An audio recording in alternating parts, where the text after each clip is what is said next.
Got a men's warehouse sponsorship. Holy crap! Yes. That's a good way to kick off the program. Oh, what the heck? All right, hold on. There we go. That's a little better. Didn't have the cameras in focus. Welcome, all. It's been a hot second yet again. What do we need? We need a drop. If we're doing a podcast, we need a drop. What do you mean? Like an audio drop? It's an audio drop and then followed up by something that we say at the start of every podcast with introductions. Oh, I got one. Fuck so bad. Let's go. Hate that guy. Like Bernie Burns from Rooster Teeth. He does his own podcast now. Yeah. It's good morning wherever you are because it's morning somewhere. Over there is my wife, Ashley Burns. We need something like that. Yeah, we'll hit the think tank up. Yeah. Get the community to make something for us. Somebody savvy, make us some music. How about that? There we go. I like that idea. What episode? Episode 100 yet? Right? Something like that? 21, the best number. That was close. Absolute best number. What's going on, fellas?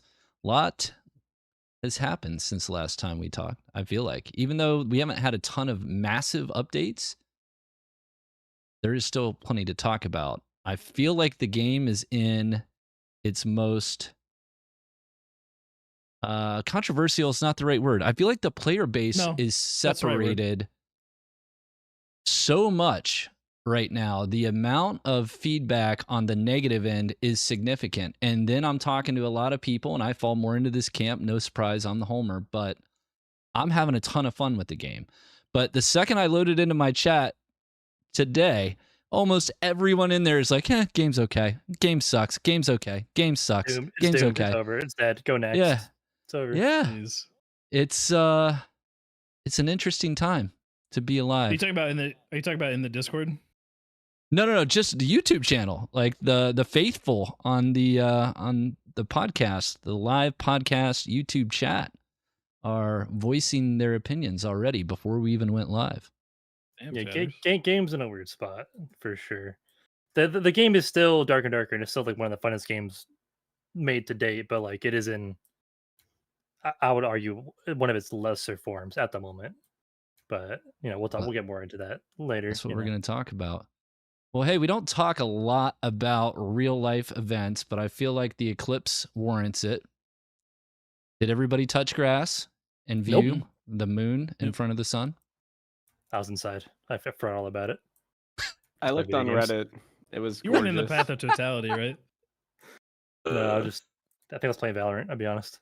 It was right overhead for me, and I got to see it reflected off of my phone because I didn't have polarizing lenses, so I just looked at it through my phone.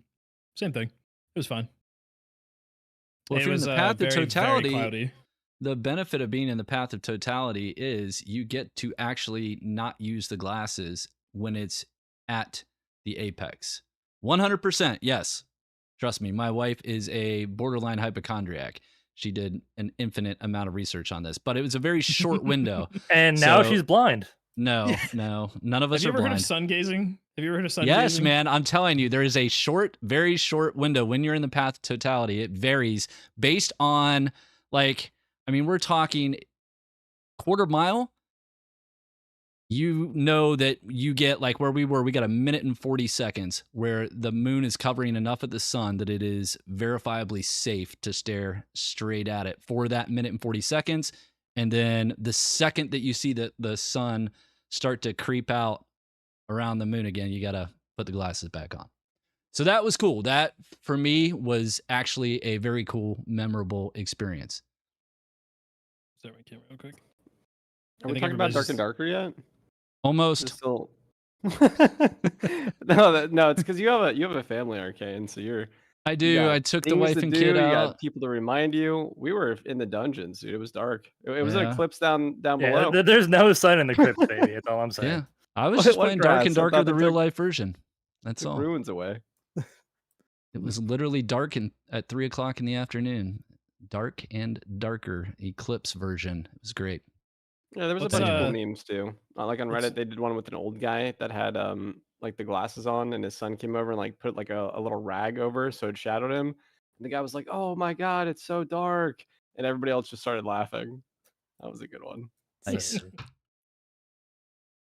Well, where do we want to start? with the game. Let's get into the juicy bit that I know everyone's here to listen to us talk about. Yes, the multiclassing. Well, it's about to arrive within 24 pull up your hours. Document.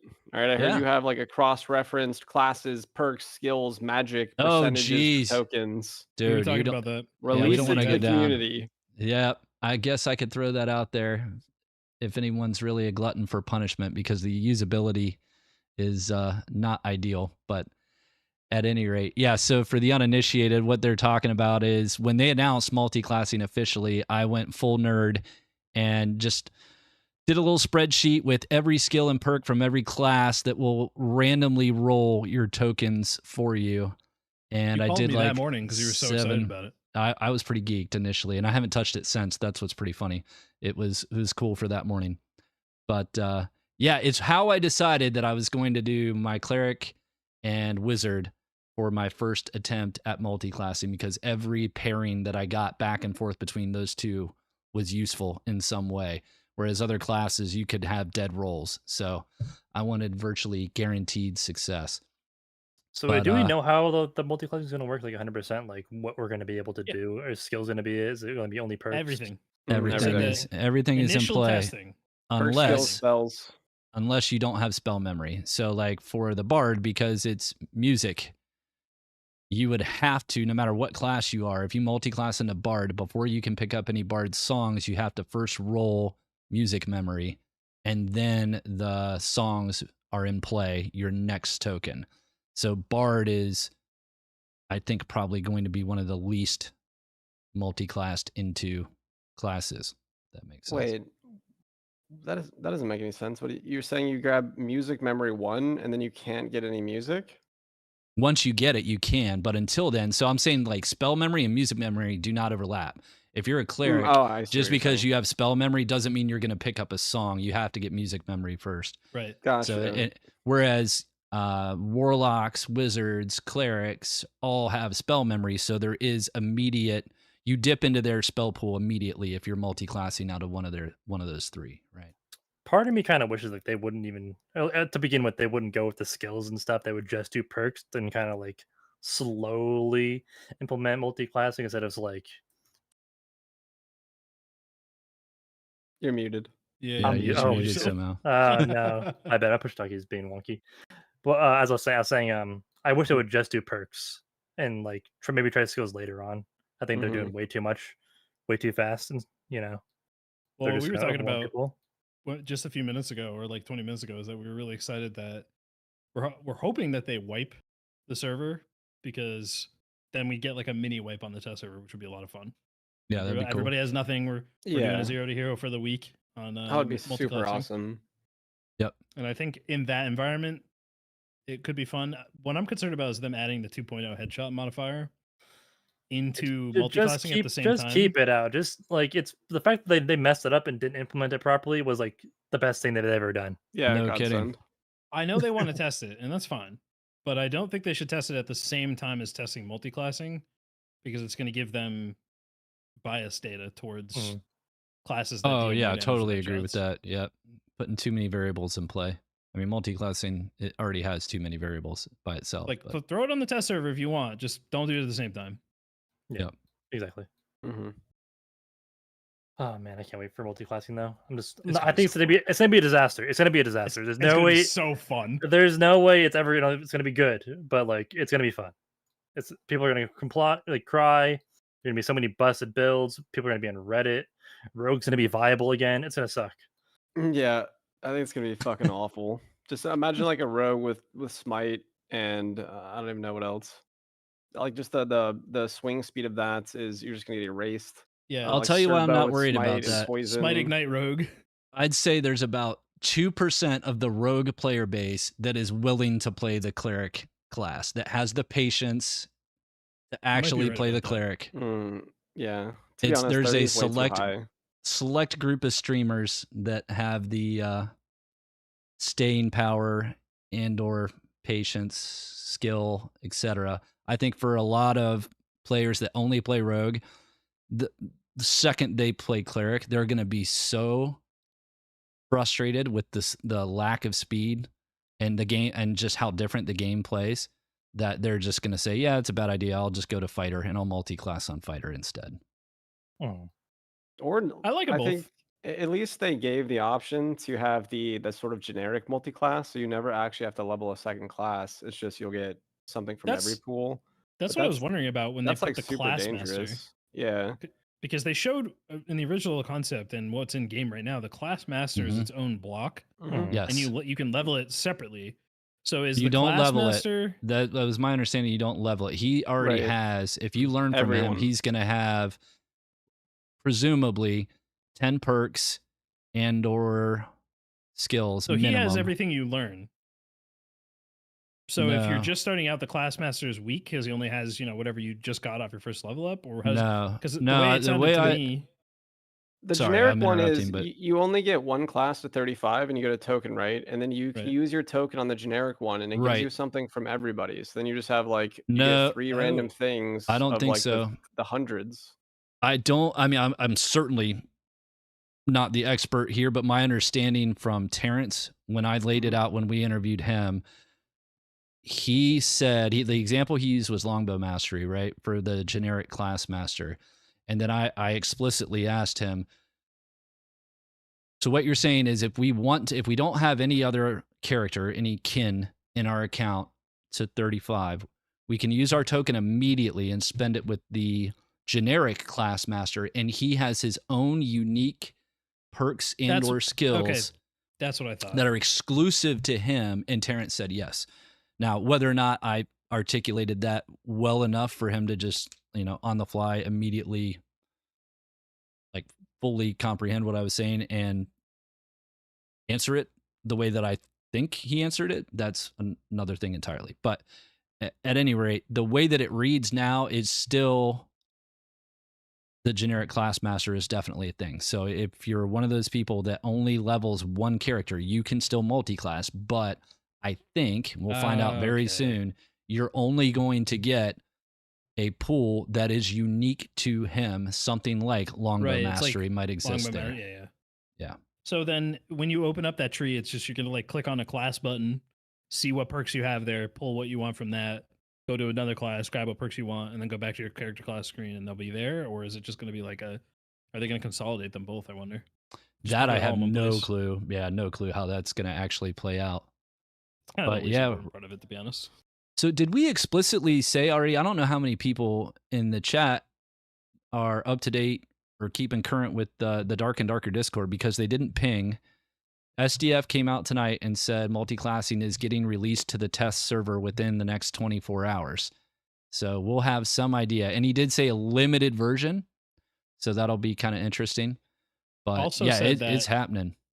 Also said that if there are no major problems, it will be released on the live server within a week. Yeah. Or in a week. So next Thursday or Friday, as long as everything goes to the plan the way they tested internally, then it's going to live server. Yeah, I'm kind of excited to see how the test server goes, because I'm interested. Because I'm a little skeptical. I think if there are going to be some problems, they'll probably get delayed. But I'm happy that they're finally doing it. Yeah. And I'm really curious how it's going to work. The test server is a good idea. I think that'll finally force everybody to go over there and actually play in that environment. And I do think if they wiped, it would be cool to have the fresh wipe experience with the multi-classing. Plus, they said Druid this month, so we'll also have Druid multi-classing. Here we go with the fucking Druid again. That's what he said. Yeah. That's a quote, though. It's they've been saying it for years, bro. They said this month. All I can do is say what they say. Man, I don't think they've ever said that it will come out. They've said we'd like to release it. And that's one of the few times they've actually been selective with their language. So it makes me a little bit more confident that they're close to ready. And they did say work in progress version. And also the reason why I think it's cool now is because you can release an unfinished class if you have multi-classing, because then you can just make it work with other classes shit. So even if it's only 1 or 2 animal forms, then you're oh, well, I'll just take sprint, and then or I'll take boss. Yeah, like if Warlock came out, when it came out months ago, and we had multi-classing, we only had 4 spells and 5 perks. We could just fill in the gaps with fireballs and Or when Bard came out, you could just take a 5 spell memory and then Bach or Second Wind or whatever. What do you guys think will be the most common multi-class? I feel like it's sprint. Yep, it's just gonna be barbarians with sprint. That's all it's gonna be. Yeah, I think that's gonna be the common denominator is definitely people just taking the easy W key shit. But I think if you're savvy about like what's good in this current meta, you're gonna take some kind of extra magic damage on hit combined with it's gonna be some kind of smite or ignite or maybe even Bach, poison, something that's just doing a shit ton of magic damage on hit from range. Yeah, with I agree. projectiles. Yeah, also the half spell, half wizard probably be good too, right? Like 5 spell cleric plus 5 spell wizard is gonna be crazy. Yes. Like the ultimate support. Yeah. Yep. And the ultimate reset.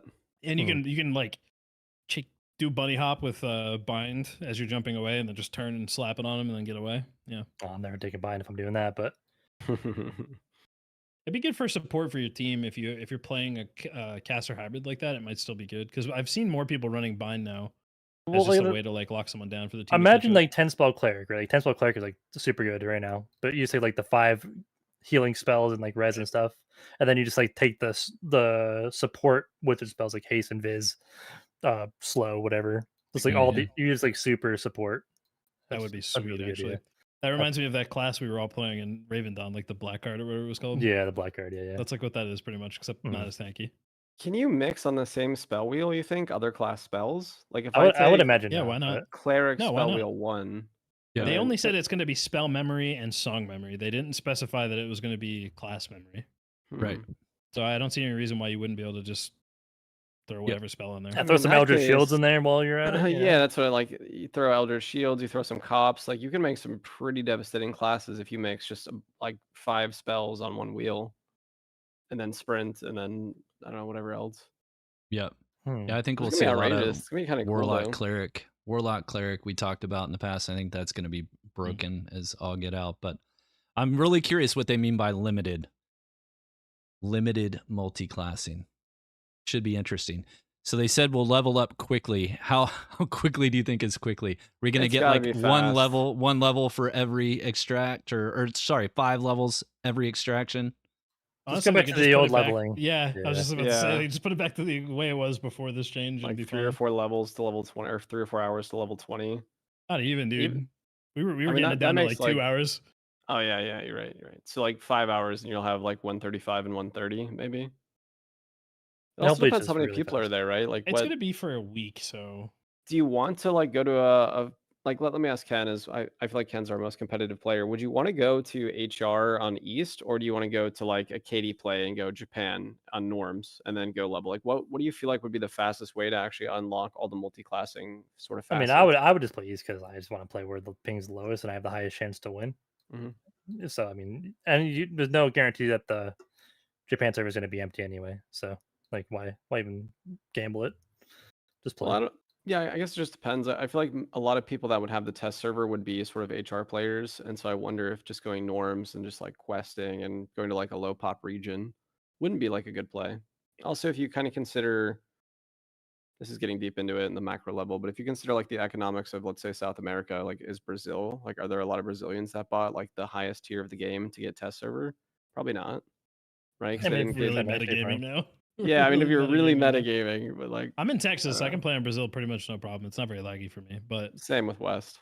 I still think that doing norms trios and just splitting off and doing your own thing, if you know the map is empty, is probably the fastest way to do it. Because when we tested that with Katie, we were zooming up levels. But you made a good point that since we're getting like a mini wipe with this, it'll also be fun to like build some sets as we're playing. So HR would probably be the better choice for that. I mean, duos might be the best just for mob density, right? That's true. That could be it. Like, I can't think of any other map or like layout that has more mobs than just the ice caves, and you could just go in there, farm 100 mobs, and take a portal and just reset. Like, get a lot of XP every 10 minutes. And probably not that bad. Kill the Wendigos, the champs. Imagine 2 clerics and you just purify like all those skeletons. You just go pyramid, or you just go to like that super module and you just get like 50 skeleton kills. Dude, Warlock's gonna do so fucking hard. Warlock Cleric duo on that map. Hellfire, Flame Walk, Purify, you just let fucking fly through some levels. Yep. That's probably one of the biggest multi-classes too, Cleric Warlock. Yeah, it's gonna be Cleric Warlock's gonna be like Fighter Barb. It's gonna be like the strongest things. There's gonna be more creativity and more niche things. You underestimate how many people want Paladin. It's gonna be Fighter Cleric fucking everywhere. Yeah, I heard that a lot today in my chat. Like Paladin for Cleric Fighter. Coolest class in D&D, let's be honest. Clerics with sprint. Wait a minute, that solves all the problems. Sprint judgment. You're not going anywhere. The more I think about it, the more I realize how busted sprint just is on every character. I just want sprint on wizard too. Yep. Yeah. But if I had sprint on a wizard, I would never die. I don't think I could die unless it's a ranger. What would you think? Or they're on the corner and they sprint before you. I'll sprint the way it's creep sprint. I hate sprint. What would you think if they made it so sprint can't get you above like 315 or 320? So it's like useless for slayers, but it's great for PDR fighters. Yep, I like have that. To do something like that. They might have to. Yeah, honestly, if everyone has sprint, that sounds really toxic. Slayer fighter is so strong right now. Phantomize useless. Phantomize will be Sprint useless. plus double jump wizard. Wait a minute. Sprint double jump wizard, and you just double jump and shoot a fireball at your feet to fucking rocket jump all the way to the top of ruins. I'm playing Quake, dude. I'm playing Quake. You guys are playing Dark. They gotta increase. They just gotta change lightning, chain lightning to be a railgun, just fucking zapping people from across the map. What skills and or perks do you guys want to see from the generic class master? Terrence mentioned longbow mastery. The other obvious one is long sword mastery. If any class could pick up longsword, that would be pretty sweet. Weapon master would be good too. Just like the ability to use all weapons would be pretty good. And plate lock, so everybody can wear plate. I feel like they're not going to duplicate existing skills. If I understood Terrence correctly, it felt like he said they were going to be unique to the generic class master. Yeah. Well then, is longbow mastery not a perk? Yeah, I thought it was no. a perk too. It's ranged weapon mastery. It's ranged weapons. Okay. I actually feel like it'd be fun if it was everything, and then if like you just don't want to level up a second class, you're like, actually, I'll take something, and you're like, oh, I got a bunch of shit. Weapon masteries don't wait. Did they? Correct me if I'm wrong. Did they change spear mastery for ranger? They nerfed it from like 10 power to 7 or something, or did they remove spear mastery and just give it baseline? No, I'm thinking of rogue hand crossbow. It's baseline now. I think spear mastery is the only weapon mastery left in the game, right? Aside from sword staff. master. There's staff master and sword master, but they don't give you access to using a weapon like spear mastery does. Right. Yeah, that might be the only one that gives you access. Yes.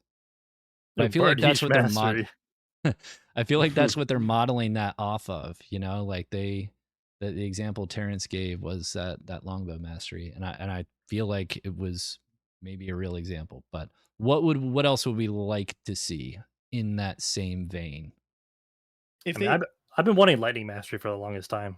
I want lightning mastery. I want it to make it so that the person who has lightning mastery can't damage themselves with their own lightning spells. Yes. That's great. Oh my god! I want to walk with somebody, and I want to point blank somebody with my chain lightning and have no repercussions. Aside from being point blank with somebody who can kill you. Yeah, I mean I'm dead probably anyway, but so actually, it kind of makes sense that if they're going to do this mastery system, it sort of dilutes the pool of things that you can choose. If you really want to go crazy with the amount of things that your class has access to, you're going to have to choose some of these masteries, and it's a way to eat up some of your slots. So maybe it will. That's their sort of idea of how they'll balance it by reducing your total options and forcing you into picking a few things if you want to make the really broken builds. I mean, I'm just thinking, like, in my head right now, how awful is it going to be to play against crossbow mastery barbarians? Just like their action speed sucks. Yeah, but they have crossbow mastery, so it's halved. It's fine. Oh, you're right. Fuck. Yeah. Now you just have this unbeatable melee god with a wormhole that now also has a crossbow. We already have that. They have Franciscus. We already have that. Yeah. I think fighter with crossbow mastery would actually be worse. Yeah, I think it gets to 50%. You just go full plate and stack as much magic resist on your gear as you can, and just sit there as like a fucking ballista. Yeah, that's actually like a real build. Probably it'll be like crossbow mastery. Yeah, and action speed. And stuff. Yeah. With Windlass too. Then you just got to trade, right? You just got to throw fireballs at them or something. Mm-hmm. Yeah, should we talk about the Windlass? What about it? It's it's kind of cool. Yeah, there was a significant event that got a little bit of publicity on Reddit the other day. Yeah. Windlass Odin might be aware of this, but I guess the main theme is a lot of people are using Windlass, and it's one-shotting people when you hit them in the head quite frequently. This is not news by any means, but it seems to be happening more and more in the fact that you can get up to 200 plus damage with this weapon. And now let me just give you nightmares right now. Now imagine a rogue with ambush with a Windlass, okay? Just one-shotting you from stealth Not even in the head. Can I multi-class into Katie? Does Bach say melee weapon? Or can you Hmm. balk off a torch? Because if you could balk off like a windlass. It doesn't work with throwing weapons, as far as I remember. Like, because there was a bug for a little while where Warlock was able to use Francisca's. Remember that? There was a very short period of time where Warlocks could use Francisca's. I think they fixed it in like a day. And if I remember correctly, Bach couldn't proc off of it. So I think it's attacks only. There's gonna be so many stupid builds. I can't wait. Yeah, I can't wait. The most exciting thing, like it's kind of interesting. The most exciting part about go ahead, sorry. Go ahead. You my bad. I was just gonna say the most exciting part about it is gonna be the early stages when everybody's like trying to put a build together and like they just have to use whatever they got. Somebody's over here like content brand, like, I'm gonna make so many fucking build guide videos. It's gonna be crazy. It's gonna be amazing. I mean, think of all the names. I'm with them, dude. Oh yeah, you and your dumb names, dude. Yeah. What are some of your barbarian names? He's got really good names actually for his classes. Good. I gotta be honest with him. I'll give him credit. Yeah, no kidding. I haven't made a barbarian name in a long time. Let me go look. Yeah, so I'm trying to remember what the one was with the war cry. And yeah, I know exactly what you're talking about. I was like, listen to music with this build. Hear the mobs, break the chest in one hit. Is that when Francisca's could break doors down? That was great, dude. That was so much fun playing. That was a lot of fun. With Francisca's just busting down doors, people fucking running for their lives trying to get through a door. It's like that door doesn't exist, buddy. I'm sorry. Yeah. And when you could use the drum, got the way back. God, dude, divine protection when on Ken Wizard first got too. me into mining. Oh yeah. And all of us had drums, and all of us were mining, and we just drummed to everybody. I miss Ken mining streams. Good. Bring it back, bro. They get rid of all the ore. I'm not going to hell for that shit. Oh, the Terrax Barbarian. That's the one. The Dude, wasn't that your like playtest build? Yeah, that was way back playtest. You know what's funny is most of those I remember that up, thumbnail. Holy cow. Yeah. I did like a bunch of little like goblin voiceover things for that video, didn't I? Yeah, there was a couple of them you did for the setups and the permadeath one. Those were fun. You gotta go clear the goblin cave. We gotta make some more of those. Yeah. Now that we have multiclassing, we gotta make some more of those. I just feel like it's gonna be like a weird, like right now you can see people and you sort of know what they're gonna be able to do, and maybe I'm just comfortable with that and I like it. But I feel like with the multi-class coming, like everyone can just do fucking anything, so it's gonna be weird to like even attempt to fight them. I think you sort of have everything. Like, instead of it being you don't know what the class does right now, it's you don't know how powerful they are until they smack you in the face and you die. So we're just gonna go from that to I don't know what the fuck this is, and then when you see the rocket jumping wizard pull out his fucking windlass and 360 no scope intervention you in the middle of the map, you'd be like, oh, that's what that was. I really hope this isn't gonna happen, but it would be nice if they made the change to no base camp. So no inspect anymore at the same time that they made multi-classing, so you truly so you didn't can't even know. see the builds. Yes. So good, actually. Yes, I would love that to be the case, but it won't happen. Every time someone inspects me in the lobby, I just shake my head at them. Now I refuse. I refuse to participate in this. I just go AFK. Yeah. I don't know. It is weird though, like that, especially with the windlass thing you're talking about. Like when you get one shot. Like, let's just say you have like 140 health and you get one shot and you're like, what the fuck? And you look at them, you're like, okay, like they had Windlass with Smite. And what's that fighter ability that does 20% more damage? Victory Strike? Yeah, like Victory Strike plus Smite plus Windlass. Plus like Crossbow Master. Like whatever the case is. You would just have like Reckless Attack and you just do true damage. Yeah, you're gonna be like, okay, like that's cool. I don't know, like I feel like that's gonna happen a lot. Or like you're fighting somebody and they're low and you go to hit them and you get like Dark Reflected and then like something hits you and you're like, okay. I feel like there's gonna be a lot of feel bad moments. Would do Dark Reflection plus Arcane Shield? Wait a minute. Plus Reactive Shield? Yes. The Reflect build, holy crap. On Cleric, so it's a Paladin. The Reflect build, you've already got the name. Zero interaction build. Yeah. That's the mirror build right there. That's a video. So a lot of people are saying there's going to be a new meta. I tend to disagree with that because of the RNG component. It's not going to be easy to get a new character. Like you're going to need, let's think about this math wise. We'll make some guesstimates. You're going to need at least 5-ish learning tokens, probably 6 to guarantee, virtually guarantee that you're going to get the one thing that you want. Right? Yep. And that's putting all your points into the same class to get that one thing. And then you're giving up a lot in other classes, maybe giving up stuff from the generic class master that might be like longsword mastery or longbow mastery as well. So I disagree with the notion that we're going to have a new meta because you don't get to pick. It takes a long ass time to get to level 60. That's true.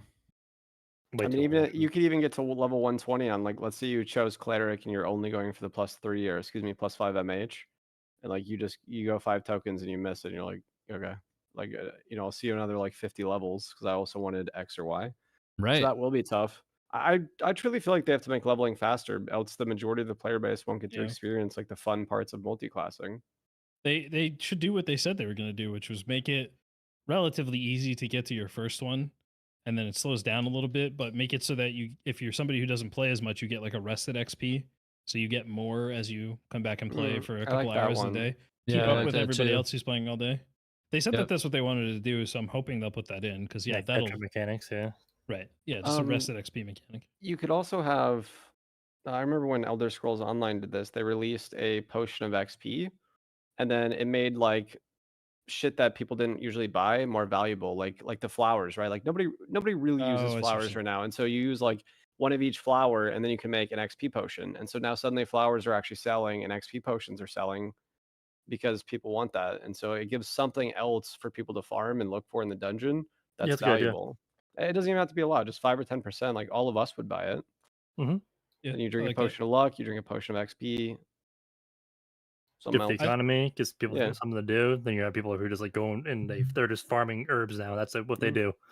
Mining and herbs. Oh yeah, dude. We've got our gatherers. So good. We're just gonna eventually turn Dark and Darker into like its own kind of MMO at this point. Yep. Well, that's what honestly that's what it should be. It should just be like an instanced MMO inside of a spreadsheet. I think that's what we all want, right? Like there's just the cool thing that I like about the way the game is developing right now is that it feels like they have a distinct ecosystem for each game mode, and they're talking about adding arena, so now somebody could come to the game and go, I'm gonna go here to play the fast action combat, everybody's running at each other in normals, nothing matters, you're just playing for fun to get a little bit of money.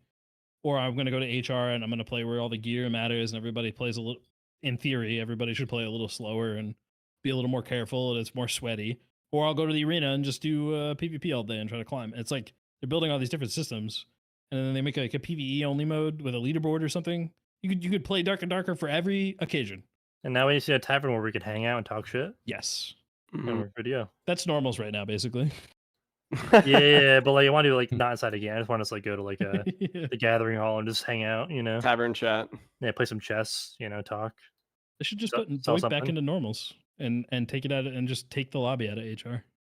Yeah. But like I want to like go into a lobby without having to queue for a game. You know what I mean? Yeah, no, right. Yeah, we talked about that in the past. Is like having more social aspects outside of the instance combat zone. Somebody at Iron Mace needs to develop a really cool card game that's like triple triad for Final Fantasy VIII that we can all just get addicted to within Dark and Darker and just hang out at the bars and play it. Yeah, dude, that's actually such a fucking good idea. Also, like Witcher, right? Because then now you have cards on the auction house. Exactly. Just like go play CeeLo in the tavern. Dude, imagine. Yes. Oh my god, imagine looting a fucking super sick card from a boss, and you're like, dude, this card's so good for my deck. I'm gonna go play this at the tavern. I got the holographic Lich card. No way. Holographic Lich. Fuck yeah, dude. 100,000 on the auction house. I gotta fix my stupid that'd be super fun. And then you're like, oh, I got a fucking goblin card. It's just common. Like it's not worth the slots. That'd be awesome. Yeah, he'll be back. These are good ideas, right? Yeah. All right, tavern. Also, you could wear really cool gear into the tavern, right? Like it'd be a reason for you to like go in with your artifact. You're just like swinging full gore, and people are like, oh shit, it's full gore. Just duel in the town square. Flex on people with like your arena kit.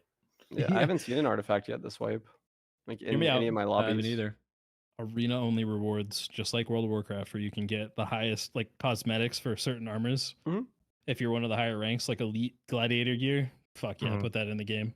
I think it should have its own ranking system like HRAP, and you climb from neophyte to demigod of the arena, and it just has something similar, but slightly different, like a little bit cooler. Like our capes right now are cosmic. You could just have like a skull, like in each corner or something. Yeah, the arena, like we don't know how arena's gonna be, but arena is like the one game mode where I would think they could do an actual rank system that makes sense and like actually accurately represent like player skill. So hopefully they really lean into that and make that their ladder, and maybe like lean away from the AP leaderboard system or change it drastically. I don't know. Yeah. I'm just such a hater of the AP system. I hate the leaderboard so much. It like incentivizes the lamest gameplay loop we've ever had in this game, and it's just I mold about it every day. They should take it out and put it back in whenever they come up with their PvE only mode. It can be the PvE race leaderboard. Like you just get to see who's the best at going in with the least and leaving with the most.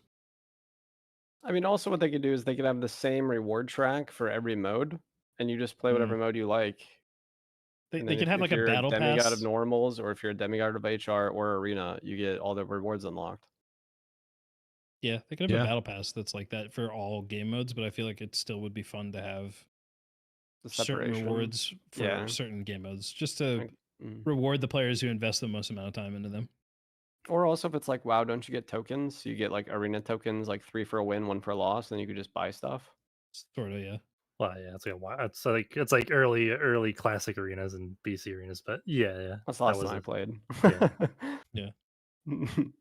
Well, hey, let's hit the notes from the last hotfix real quick, just the highlights, and then I want to dive into gear-based matchmaking because we have not talked about it yet. So, real quick, the last hotfix. I'm just going to pick out some of the highlights. So they reduced, like one of the big topics of conversation was creep. One of the issues with creep was that it was too fast. Iron Mace noticed that. They reduced everyone's creep move speed. Everybody agree with that? My opinion, it was a good move. It's a good move. Creep still sucks ass, though. I kind of hate it because it makes certain things harder to do because they were trying to deal with the problem that they created with creep. Dodging the berserker, for example, sucks now, right? You got to pop up and down. There's a new way to dodge him that creep doesn't really interact with, because you don't need to crouch for long enough for it to matter. But it's just certain things, like if you're trying to crouch through a doorway to avoid a swing or something, you get slowed down so much. It just it doesn't feel good. Yeah, there are some unintended consequences. The crawl spaces takes forever now to go through secret. Yeah, I got stuck in a tunnel with the rogue earlier. Like usually I would have been fine. I didn't even realize the creep changes. I didn't even read the notes from last week. And I when I died today, I was like, why was I so slow? and I'm just not realizing why I died there. So yeah, that's great. But I'm changing in the right direction, right? Like as far as creep goes, or the slowdown on creep? Well, them slowing it down. Like it was interesting. We had mixed opinions on whether or not creep was a good mechanic to add to everyone, but I think everyone agreed that it was too fast. Like you shouldn't be able to just walk through the rooms at the speed that you could completely silently. At least now there's a trade-off. You're trading off silence for going extremely slow. I mean, I think my suggestion to Iron Mace through the Veteran Adventurer chat was that if we're gonna keep creep, and if people find it to be finding a good idea, just give rogue back creep, and now everybody can multi-class and take creep. I don't think it should be defaulted to everybody. If you want to creep, like take. So how do we feel about creep in general? Like how do we feel about it? Like after we have some more time actually to play with it, do we like creep? Do we not like creep? It's not as bad as I thought, and like it's kind of cool for trios to like go for a flank. It's like I've used creep and I've gotten some cool kills with it, but I know the people that I've done that to, like I probably ruined their day. And then there have been times where I've been creeped on and like I felt like I couldn't do anything, and that's kind of ruined my whole session. So I know it definitely leads to like these feel bad moments I always talk about. But I think the question is, should it? I guess that like I've seen a lot of the debate on Reddit. Usually what I see is I was in my inventory looting a guy, and then I got bonked on the back of the head. I think it's an easy solution. You make it so you can't creep with a weapon out. I think that you have to have your fist out to creep. So if you want to sneak up on somebody, and then you want to kill them, you have to take your weapon out. They'll at least have an audio cue. I like that to have a small time to react. Yeah, I think that's fair. Like a good solution. I'd like that, and it would still benefit or Phantom Eyes and like at least like half reset maybe. It would still benefit Rogue the most too, because they're the class that uses daggers the most. Right. Yeah, daggers, rapiers, short swords. They equip much faster than the other weapons.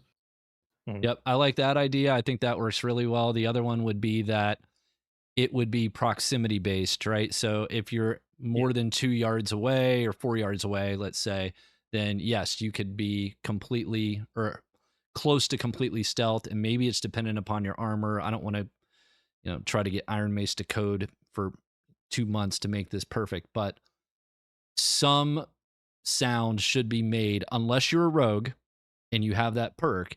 Some sound should be audible when you get within 2 meters of a character, no matter what class you are, except a rogue. Some sound. I like Ken's suggestion better only because it also helps deal with like getting crept up on by a windlass, and that shit takes forever to pull out. You're not creeping up on somebody and pulling out a windlass and still getting the headshot on them if they're paying attention. That's true. Plus, it's way easier to program, so Ken's idea wins for sure. I'm a genius. All right. I don't want to camp here on creep too long. What else was a W from this hotfix? I think spear mastery. Yep, they reduced the physical power on spear proficiency. Below a corruption got a little nerf needed. So yeah, we had a few warlock nerfs. Shadow touch as well, right? Yep, shadow touch, Bach, Dark Offering, and Bloodstained Blade all got, I would say, minor to somewhat significant nerfs. And I didn't hear any complaints. Like, the Warlock player base is pretty reasonable. Yeah. They all knew it was needed. It was OP as fuck, so they were good nerfs. And they weren't overhanded like they typically are. Like, it feels like good nerfs to me. It's still strong. I still use all that. Totally agree. I think you didn't have to nerf the healing on, like, what's the shadow touch? I agree. I think that was fine. 3-2. I don't think that was oppressive. Especially it's not a big deal, Chris. Like, right? It wasn't a big deal, but like, why bring it back? Like, I still feel like it's strong at 2, and almost everyone's using it. Like, why should it be 3? I just think it doesn't like scale, so it's not like really oppressive, and I feel like it creates a very cool, like a more unique style of play. And people are still using it, so like maybe I'm just like picking a dumb fight, but I think it just didn't need a nerf. I don't think that was ever a huge problem. I feel like if you're getting hit by a Chris Dagger 5 times in a fight and they're healing, I think you've already lost. You get hit by a Chris Dagger 5 times. Yeah, they hurt. I don't think it's like a game changer. I think it's a huge quality of life. Like, it makes it so solo warlocks could like PvE super easily. I think if we went back to 3 MH, but we went from 3 to 2 true, it would be fine. So it would be 3 MH, 2 true, and like that it would be fine. It'd be a good compromise, but I don't know if it needs it. But I really liked it. Like, I definitely always thought it was the best perk in the game for new players, and like everyone should take it as a newer player when we get multiclassing. Like, no matter what class you are, you just PvE, you just boss. Like, it's just free health. Makes the game funner. Like, you don't have to heal very often. Very good for new players. Agreed. So there were some other things on here that we'll just really skip over. I mean, damage increase for a bunch of weapons. Francesca axes reduced, throwing knives reduced, clubs reduced, hand crossbows reduced, windlass was reduced, not enough. Hatchet weapon was increased. Horseman's what about increased? You mentioned the Francesca. I feel like the slow is overpowering now. Like, the damage was maybe an issue, but I feel like being slowed, so you're just infinitely getting hit by them now, is like more of an issue than the output damage was. Yeah, it's just that you much. can still have so many of them. Yeah, like I still take like 10, right? Like, there's 10 on my bar at all times, and then like you're just fucked because you're just getting hit like for 35% slow, 35% slow. Like, the other team members are starting to hit you.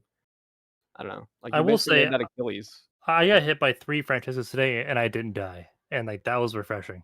Because previously I would get hit by 3 axes and I would just be respawning. True. So I think we're just not appreciating like how far we've come. We've gotten like Francesca nerf, throwing weapon nerf, throwing knife nerf every single patch. That being said, they still feel very strong. It's crazy that they got nerfed that many times, and they still good. Yes, I agree. Yep. I just think take 5% movement speed loss off the top as well. Like, go 10 damage, 30% move speed. Like, 35 is pretty outrageous. Yeah, we're getting there. Yep. Closer.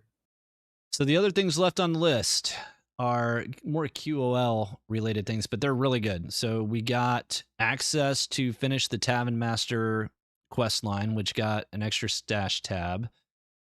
Big W. And you can buy an extra stash tab. Those are the best. The end game's just having like 5 or 6 stash tabs now. Like, I know. It's feeling really good. They added class filters to the marketplace, which everybody's been asking for. Another big quality of life improvement there. I didn't realize. And oh man, yeah, it's really nice.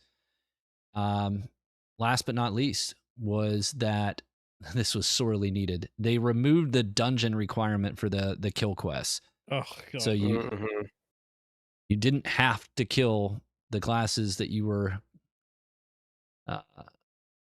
asked to kill by the merchants in the specific dungeon anymore. Like if you're not a solo player, you don't have to go into the goblin caves and kill, I forget which classes were in the goblin caves, but it was a pain. It was bard. That was it.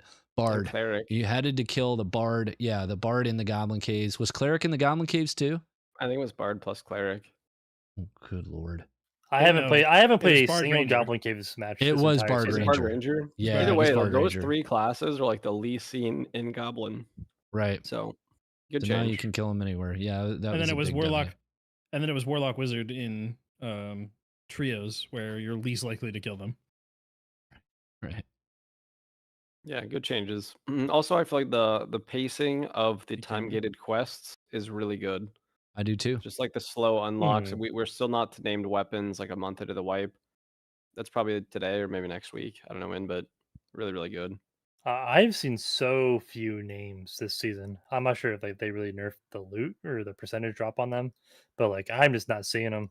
Minus about artifacts? Artifacts, yeah. Yeah. Minus from like the mystical gems, like rooms. Like no one's pulling it from piles. I haven't seen one out of a boss yet. It's just crazy. They're crazy rare, which I kind of like, but I thought I'd bring it up. Skull Key Room is where it's at. 10% chance. 13K. Who would have thought? Yeah, I've been burning 13K every time we get one up Ghost King. We open it because we have, why not? But we're like we're just burning the fucking 15K down the drain. It never pays off. We got a drum yesterday. We got an epic drum. Oh my gosh, that feels real bad. Dirt in the face. I know. Jeez. Just go list it on the market for 15K. Maybe it'll sell. Maybe a few seasons ago in like Den of Darkness meta, maybe, but Drum throw meta would have sold for 15K. Yeah, unfortunate. I fucked up today. The skull keys were 13,600. This was a meme. I put 1300. Yeah, I put 1337 and then 13,337, and then it insta sold. I was like, wait, I fucked myself at like 12K. Yeah. A few people have done that. Yeah, I was like, I'm in a meme. I fucked myself. Unlucky. Well, let's talk about time-gated quests. Good. Indeed. Also, I think leveling feels good until we get to multiclassing, and then probably needs to be sped up. Yeah. What you could also do is you could have the quest rewards could give account XP or character XP. So, like if you finish like the week 1 quest line, you get like 10% bonus XP for the rest of wipe, and then if you finish week 2, you get another 10%, and then that would kind of make multiclassing feel more and more relevant as you go on. Or you also make it so you have choices in your rewards. You could like choose from like I want the demon clad leggings or 1,000 XP. Like you like have that. A choice. Yeah. Like MMO. Mm-hmm. Yeah, it'd be sweet if we could convert our reward tokens into learning tokens, like 3 reward tokens to a learning token, something like that. That would be nice. I wonder what the reward tokens are going to give. I think it's like some Biss green loose trousers with 1% magic interaction speed. Hell yeah. And an epic drum. I think they're going to work the same way as the learning tokens. If I understood Terrence, it was randomly rolled 3 items. You get to pick one. It's kind of cool. Each time you use a token. Yeah. I mean, they're hard to come by, so you'd have to hope the loot is good, or at least it gets progressively better. I mean, I've done like no XP farming. My levels, I'm like level 40. My highest level is like level 42. I'm like 39. Yeah. Yeah. If you're on vacation, you have an excuse. I'm like a sweat. I just like don't do quests. That's so weird to me that you don't do quests. Like they do themselves now. Like, you don't even really go out of your way. I mean, I do the ones that I automatically do. I just accidentally do them. Yeah. 15 oak chests in a raid. You got to go out of your way to do. Apparently, it's bugged too, where you have to do it with a duo. If you're by yourself, it won't count. Not true. Did it today by myself. Okay. All right, Zap. If you're in chat, you're full of shit. Somebody ban Zap, please. Well, it could still be bugged. It could still very well be bugged, No, but that is not he's already been sentenced to death. That is not the sole condition, because I went in solo today and send the mods to his house, pin him down, twist his nipples. 1,000 years dungeon. Yeah. He's joining Charlemagne and he'll never be seen again. Miserable. All right, folks. Gear-based matchmaking. SDF has a pinned post in the Discord saying that GBMM is coming. We've talked about it before. Go first. Me first, dude. I mean, it seems that this is a very polarizing subject, because I have people come into my chat. They're like, "Yes, finally, gear-based matchmaking. I've been waiting so long for this." And there's lots of people that are like, "God, gear-based matchmaking. The game's dead. It's going to be dead. It's over. GG. Find a new game." And then I'm like, I'm kind of in the doomer side of the argument, where I think gear-based matchmaking is not a good idea for this game. I'm not going to get into detail yet. I want to kind of hear what everyone else has to say, but like, I'm just going to say I'm against gear-based matchmaking. So what do you guys think? Odin? Well, I have like a multitude of opinions on the subject. I'll keep it light and just say that if we get insurance and if we get the ability to scav, play as a monster or whatever, and bring loot out, I don't think GBMM matters as much. Like, the easier it is to acquire gear, the less it matters if you die. So I think those things fix us needing GBMM. And then the other thing I'll say is I like normals. I like the fair gameplay, the good fights. So that makes me think that GBMM could be good. And you wouldn't have to do it that crazy. Like, you just do, like, they assign in the background a gear score to everything. And if you're under like purples, you're just with people who are in like naked to like purples. And then everyone else is like blue to artifact or whatever. So like, it's not that harsh of a GBMM, but like, it still saves people who are getting like artifact rushed when they have like fucking greens on. But I don't know, man. I was really against it when I first heard about it. Same with creep. But I feel like each time I hear about something, I have like a really hot take about it. And then the more I think about it, it seems like it could be fine. Kind of like let them cook, I guess. So, we'll see. Personally, after playing a lot of normals, I can see the vision behind it, because the game is the most fun when everybody is relatively on even footing, but it's more fun when everybody's relatively on even footing, but there's risks. So I think taking the concept of normals where everybody is on even footing, and then taking it to HR where everybody is mostly on even footing, but somebody could get some crazy loot and raid that really makes a difference, but there's a risk because you lose things if you go to HR. I think it could be really good. And I said this to Sobad earlier on his stream. I think that Iron Mace has swung their decision making on things so many times, and other creators have said this before, that they should just stop listening to the community for a little while. I know that sounds really bad, but there's a difference between making the game that the player base keeps knee-jerk changing their opinion on and making the game that you want. So I could kind of see them just like saying, here's what we plan to do with the patch. Let's get some feedback. If people are like, absolutely do not want this, so like, well, we're going to test it, and if it's not good, we'll get rid of it. I just think they should just test it out. It might suck. If it sucks, they can remove it. If it sucks for 2 weeks, then, we can be grumpy for 2 weeks, but let's try it. What about you, Arcane? I think I might know what you're going to say, so if I steal your thunder, I apologize. I think this is an unnecessary step if they fix the root problem, which is that gear is too strong to begin with. Yeah, that's basically my take. Yeah. And we had some back and forth in our chat. I think one of the easy ways to solve that is to give everyone more base core attributes. Give everyone even flex stats. That was one of the things that I threw out there. Like, give everyone +2 to their base stats right now, and then give them an additional 5 points, 10 points to spend, and just don't allow them to put more than 3 points in a single attribute. We all know everyone's going to put it in agi and strength and vigor, but that's besides the point.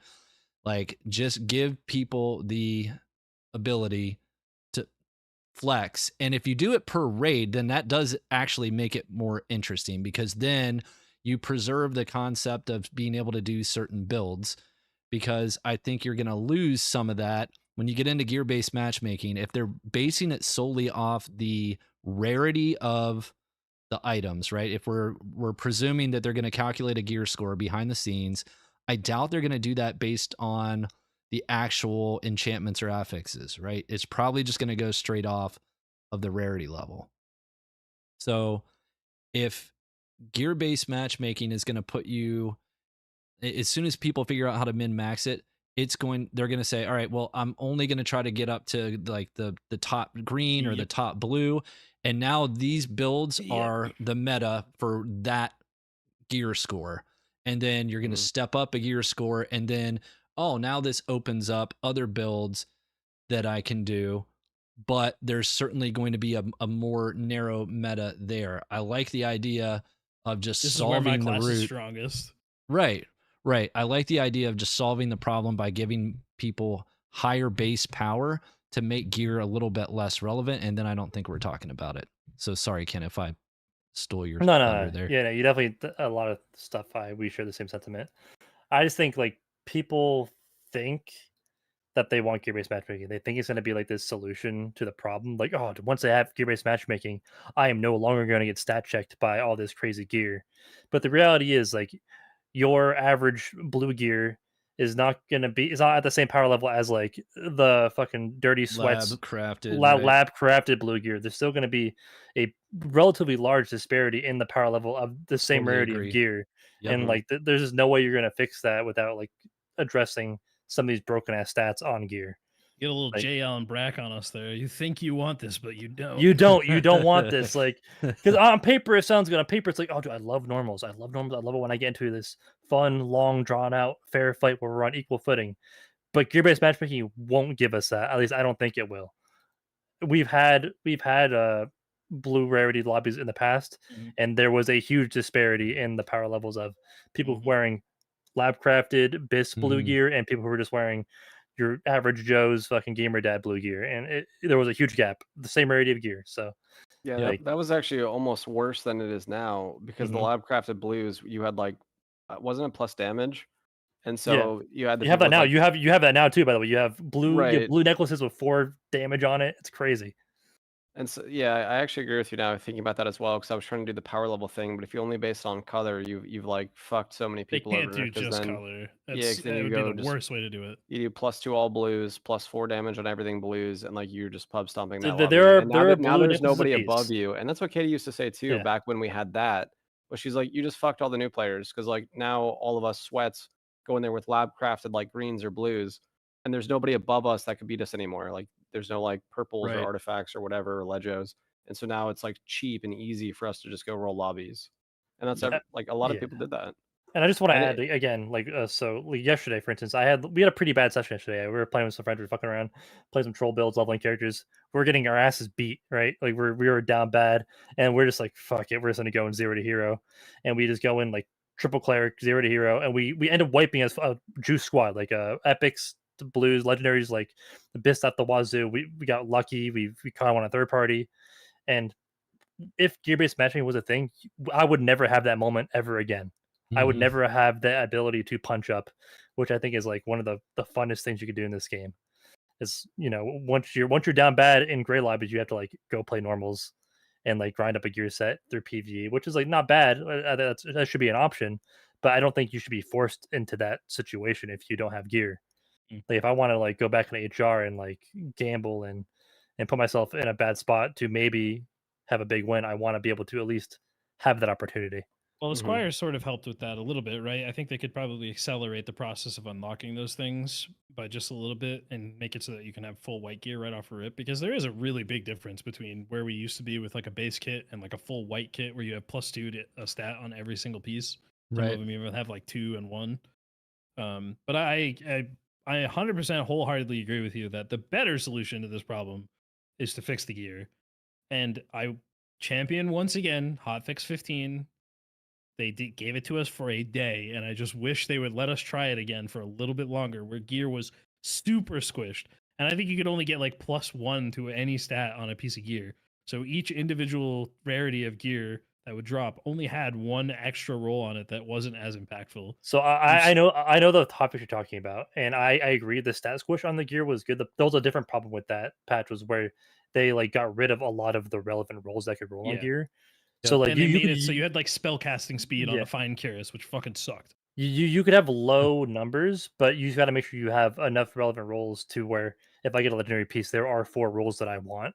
Whereas Right. when on that previous hotfix, there was like there was only 2 relevant rolls I can get for a wizard on like a piece of gear. Yeah. So it's like, what's the point of me even trying to get a legendary piece with 4 rolls on it if there are only at max 2 things that I would actually want? Which sucks because it's like we Yeah. didn't get to see that idea come to full fruition because people just so violently reacted to that. Like, what the fuck is this?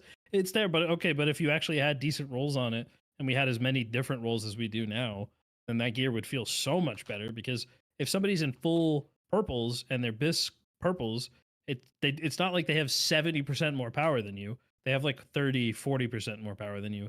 It is a surmountable difference. It's something that you can deal with. I think gear is easy to fix too. I think the problems are very apparent. I think it's too all. You gotta get rid of it. Like, we've been here before. We know it's busted. Just get rid of it. Why we like? I get it. You're trying it again, but like, get rid of it. I think the flat armor and flat magic resist on gear should be like halved. It's way too high. I say fucking get rid of it and make armor actually matter. So if you're slow but you're tanky, you have a significant advantage over someone who builds medium and a little bit tanky, but they got some move speed on stuff. Or somebody who's fast. Like, just fucking make the armor itself matter. That's not bad. Yeah, so that's fine. I'm cool with that. Yeah. Also, I don't know. I agree with getting rid of +2 all. I think +1 all could exist, especially on jewelry only, because then the max you get is like +3 or 4 compared to 8. And then I think the add damage needs to come down. Like, it's add damage is way too high. First of all, you could already like once you've learned the bosses and PvE, like, it becomes a little bit less relevant. But when you take away a bunch of the add damage, it makes bossing longer. It makes PvE clearing a bit longer. And so now it's harder to like spawn rush and move all over the place. But like, the numbers are way too much on the top end. Like, when you're in +8, like Odin and I just had the trios match where we did a normal and then we went to HR and he actually inspected them in the lobby, and it's like they're all 3 are +8 all, and they're all like +12 damage, and it's all bard, purples, bard, all wizard, armor. barb, and it's like the fucking buffs and the movement speed, and like you literally do not have a chance. You're like, why even fight this? Like, the bard and the barb were both like 70% PDR. So I'm like, I have greens. It's people who have experiences like what Sobad just described multiple times who are proponents of gear-based matchmaking. And I had a few moments yesterday too, because like yesterday we were just playing kind of casually with like mid kits, 0 to heroing, just like getting decent stuff like over time, and then eventually we would just run into the Buffball team, and they would just be running at you with 65 PDR MDR at 350 movement speed, and they'll kill you in 2 hits, and you're like, oh, well, I don't think I had an option. I don't think I actually had an option. Have you ever played Vampire Survivors? No. Everybody play those auto shooter games. There's like a 30-minute timer where the game ends and death shows up, and he just kills you. That's it. That's the Buffball. You get to play for a little while, but eventually death finds you no matter what. They're gonna fucking come for you. And that's what happened to us. Also, the one more thing on gear I was trying to finish earlier is they get rid of movement speed on gear. I think movement speed on gear is busted. I think movement speed is the strongest stat in the game.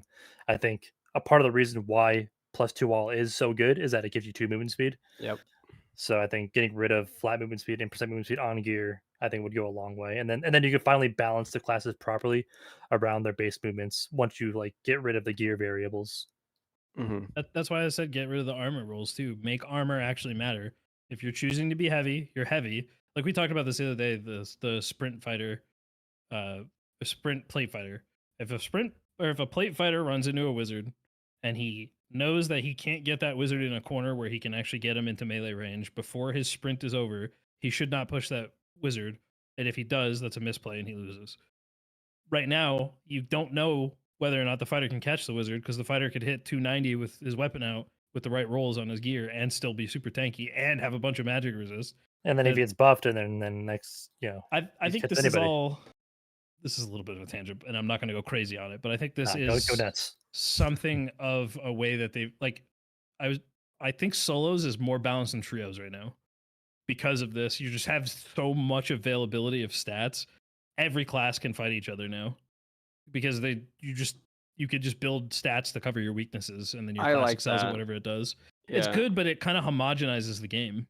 Well, you can still get there. Like you guys are saying, the other reason I think to remove +all is because now we actually have a diverse range of gear pieces And so things have like up to 3 stats on them. So like, why do we need all?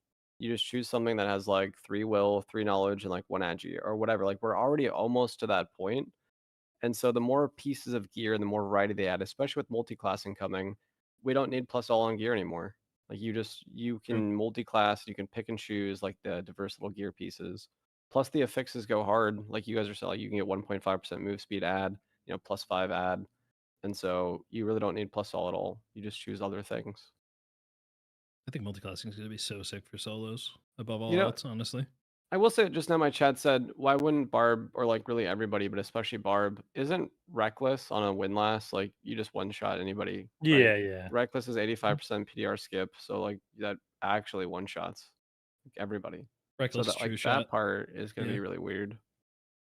Well, yeah. Well, I mean, once multi-classing is out, they're going to be in like balance mode. There's going to be so many things, so many broken things they're going to have to address, and like we know that's coming. We talked about this before in a previous podcast episode where we could take what Darkfall does. I know Ken was very happy about this suggestion. And Wait, what's make Darkfall? Darkfall. Never heard of it. And make it so where you can there's a cap on how much you can hit somebody for in a single swing, so you can't just straight up one shot somebody. Right. Yeah, damage caps are a great idea. I think. I think that we're talking about how they should reduce the damage on gear and stuff earlier, but I think just having a damage cap would be good. In Darkfall, it was like 90. It'd be hard to make. But yeah, it'd be hard in this game. Have a damage cap? So variable, yeah. But I think it could just be a good idea. You just make it like 75 or 90, whatever number you decide on. 75 for less than what our wizard is. Sure. Yeah, the only problem with that is then action speed becomes king, and all these two-handed weapons go down. They go down the tubes entirely. I don't.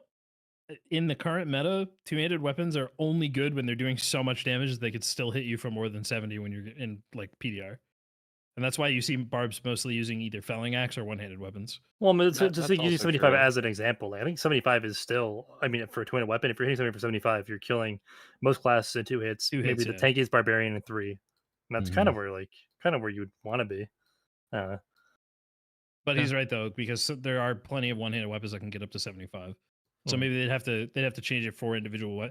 You get into the nitty gritty with that, and then it's like, well, we have to change it for certain weapon speeds. Like daggers have to have this weapon cap, rapiers and swords have to have this, and I can see what he's saying. Like, it could be really hard to balance. That's my only fear with putting a damage cap in. It's a cool idea, but it could be real fucked up and lead to like the cyclical meta where it's just pick whatever does the most on its cap versus its like this poor wizard dude. This poor wizard earlier today had the jump on me. Him and his whole team had the jump on me, and I just like 180. Fireball headshot him and he just died. I just one shot this poor guy. I sent him to the farm, like, and I felt if there was damage cap, he would still be here. That's all I'm saying. No, he would have died to melt. He would have died. He would have died to the burn probably, but still. I mean, were you in +2 all? Like, I still think rather than damage cap, just get rid of the all stats. Yeah. I mean, they're all these things. Because like that's a whole bunch of like coding, and I just think like take off +2 alls, take 1 all only to jewelry, and now. Like we're almost there, dude. I don't know. Remove 33% of the add damage. So the maximum +3 you can get is 1, and the maximum add you can get is 2. And then there's no more +2 all. That already like that balances so much, especially because of the movement speed side. Okay, so make it jewelry for +1 all only. Get rid of movement speed and armor rolls on gear, and make it so that the armor itself is the only thing that matters for your movement speed and your defense. They'd probably have to increase magic res a bit because magic res rolls are something that people really value a lot. Bring down the damage a little bit, and all of a sudden we have a gameplay field. I'd even be down, like I said, go back to Hotfix 15 style gear, but make it with better rolls where you're only getting like a max of +1 on your gear, and then you have +4 stats on a legendary chess piece instead of potentially +12 right now, or even more if you have a +2 all.